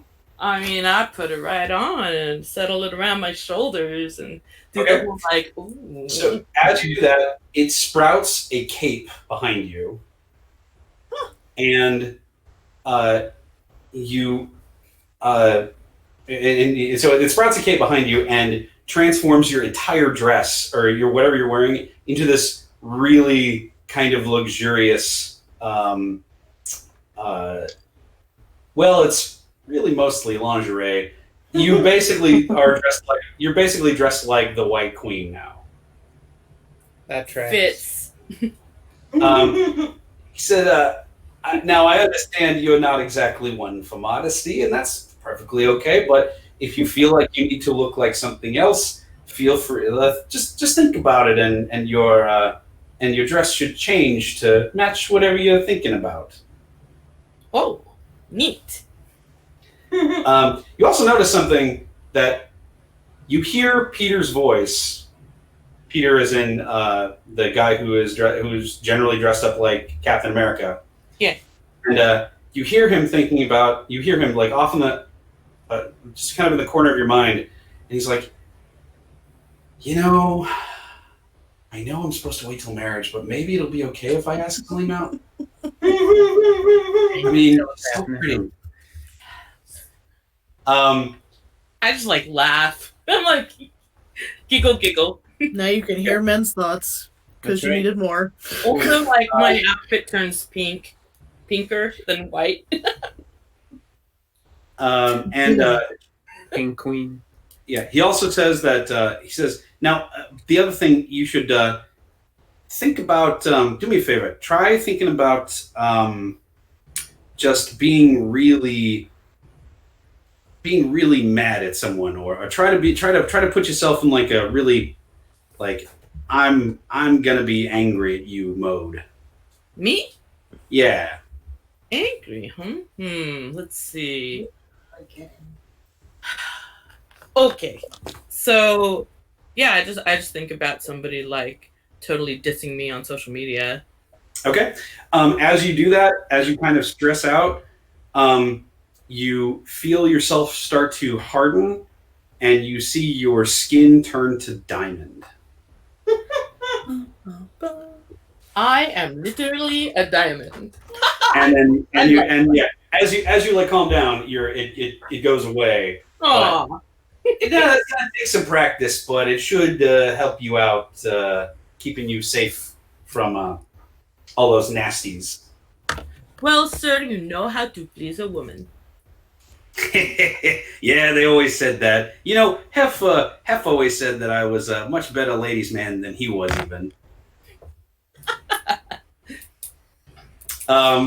Does anyone else hear Nate screaming "me next" inside of his head? Zalim should. He points at now the two of you, and he says, "I was having some trouble because I wanna like, I know you all are half Japanese, but you're also brother and sister, so I think I've got the trick for you." And he pulls out this red, kind of dark red trench coat, like classy trench coat, and he hands it over to Ari, and he pulls out this white, just bright white, almost kind of metallic white hakama, like samurai outfit, and he hands it to Ken. Well, sleeves in. Yeah, I don the Akama. Okay. Ari, when you don that, you feel it kind of surge with some sort of power that, like, you feel like your arms are extending a little bit farther than your body normally would, and things around you, like you're looking at things, and things around you kind of start to float a little bit. You also see that as you put it on, and the rest of you can see that a red butterfly has appeared around her face in like almost like a mask of energy, and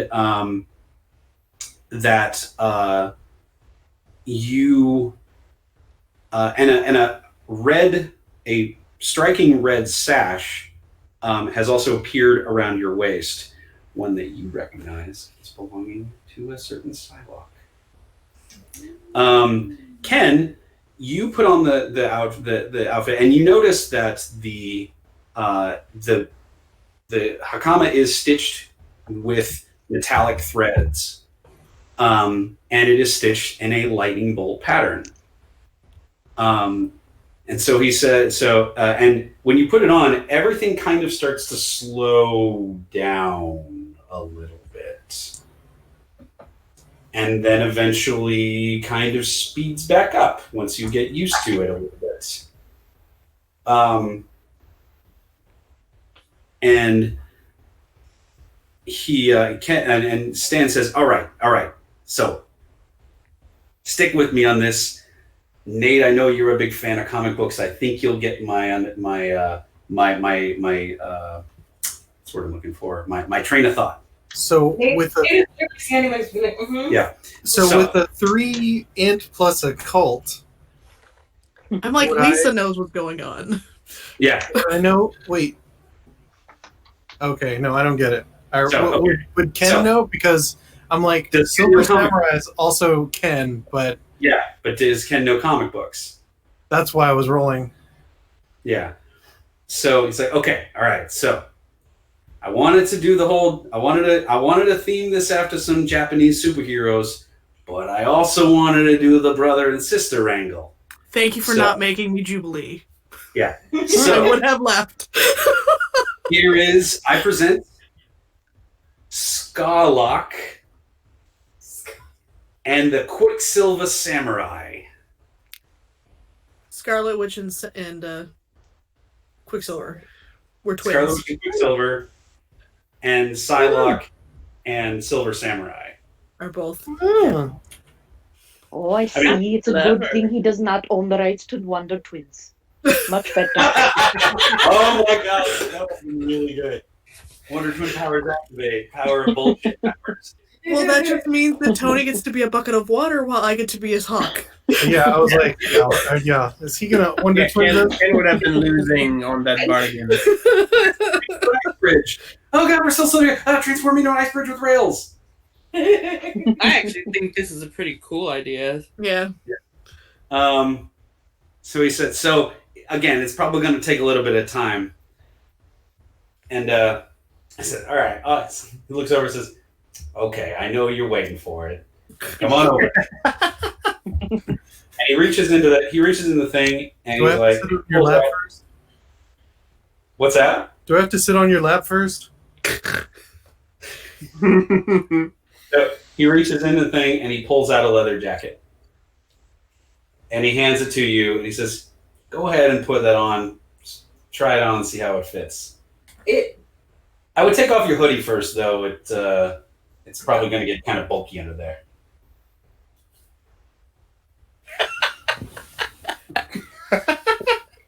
You heard Stan, Nate. You heard Stan Lee. Are you a true believer? He takes off his hoodie, and now it is the first time you have ever seen Nate's arms, which are Extremely ghostly white. and skinny but oddly muscular. Yeah, you're like you're tough. Yeah, I'm skinny. He's lithe.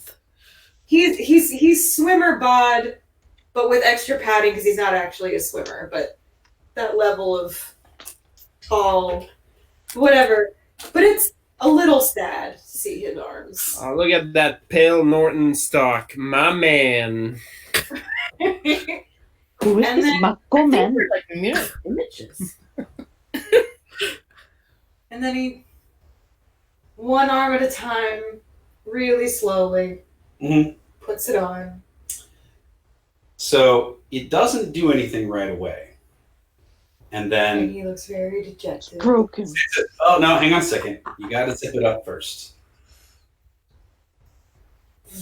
Okay, so then you zip it up all the way, and as soon as you get it to kind of like right about here, fire building in your chest, and it's not comfortable. You're like, oh god, what the hell is happening? It's like, why did I Yeah, get and slowly your jeans or whatever you're wearing.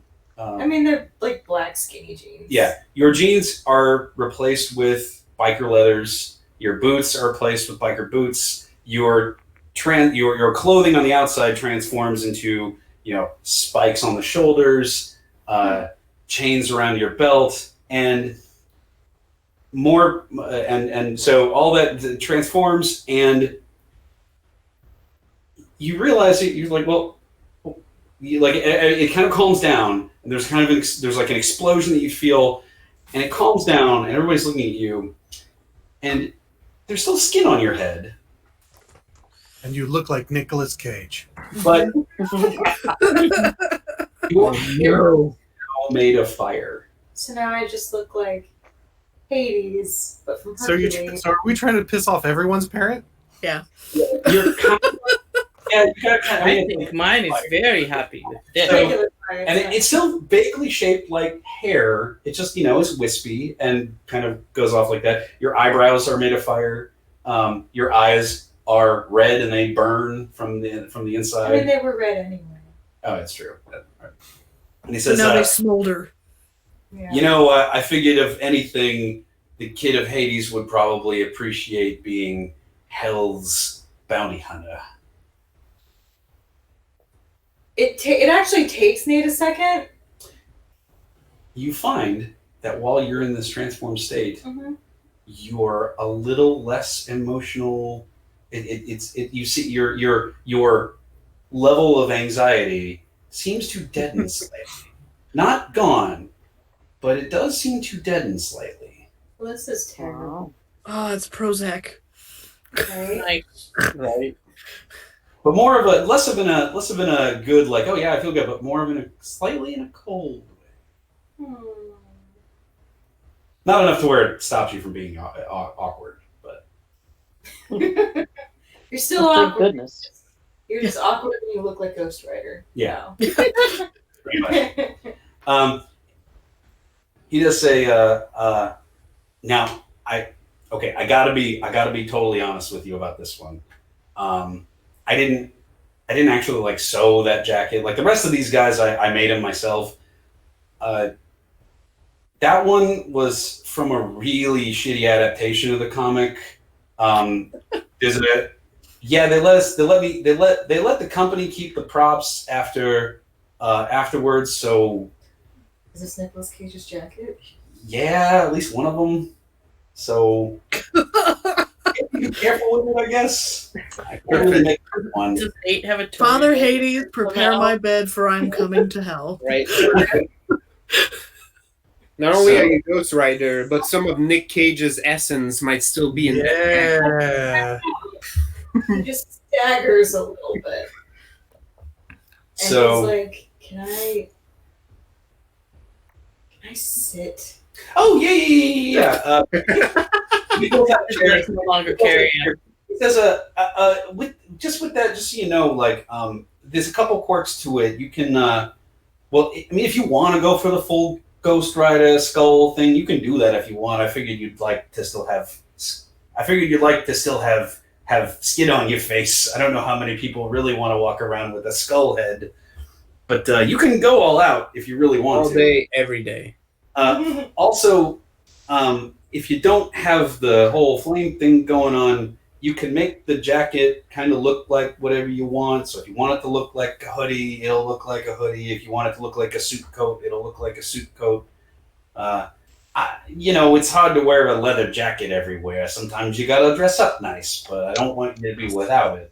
I mean, he just owns suits. Yeah, but so,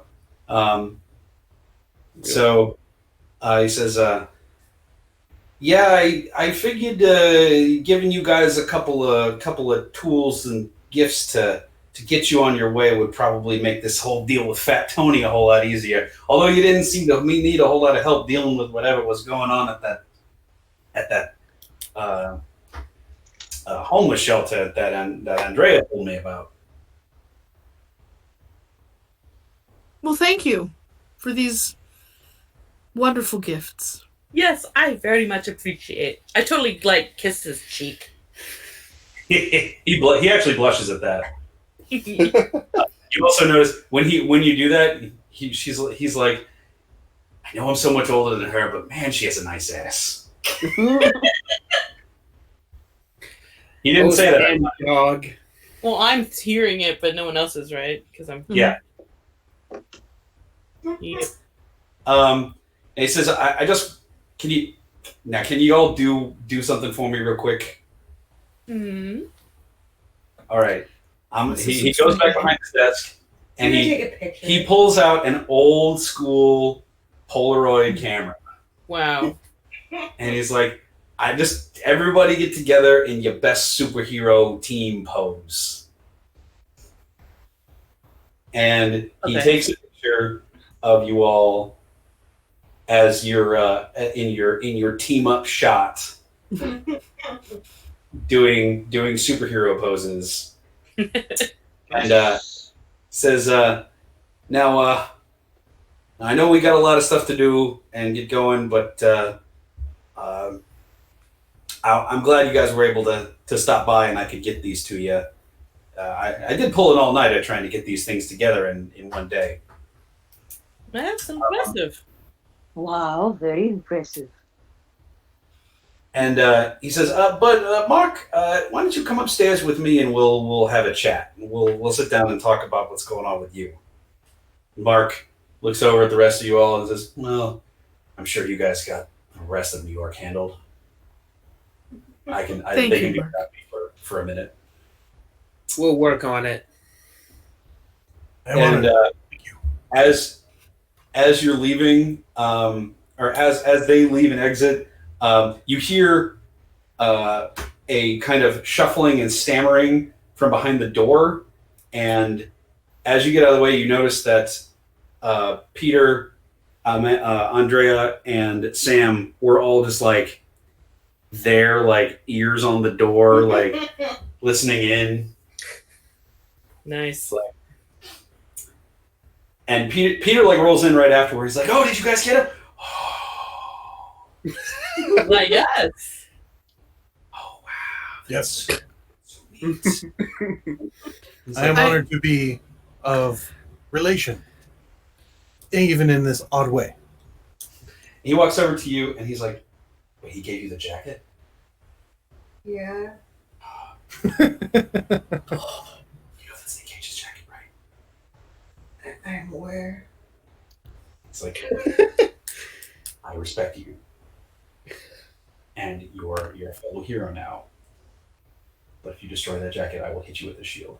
I won't destroy the jacket, don't worry. Okay. We've got an agreement here. He's got his hand on your shoulder, seriously. This close to lean in for a kiss, I saw it. All right, so that's what I got planned for this session. We'll pick up next session after that. I'm going to send you guys texts or I'll put up on the chat for each of you guys what these all do. These all have a lot of power, a decent amount of powers. They're basically all relics, and they have unique stuff.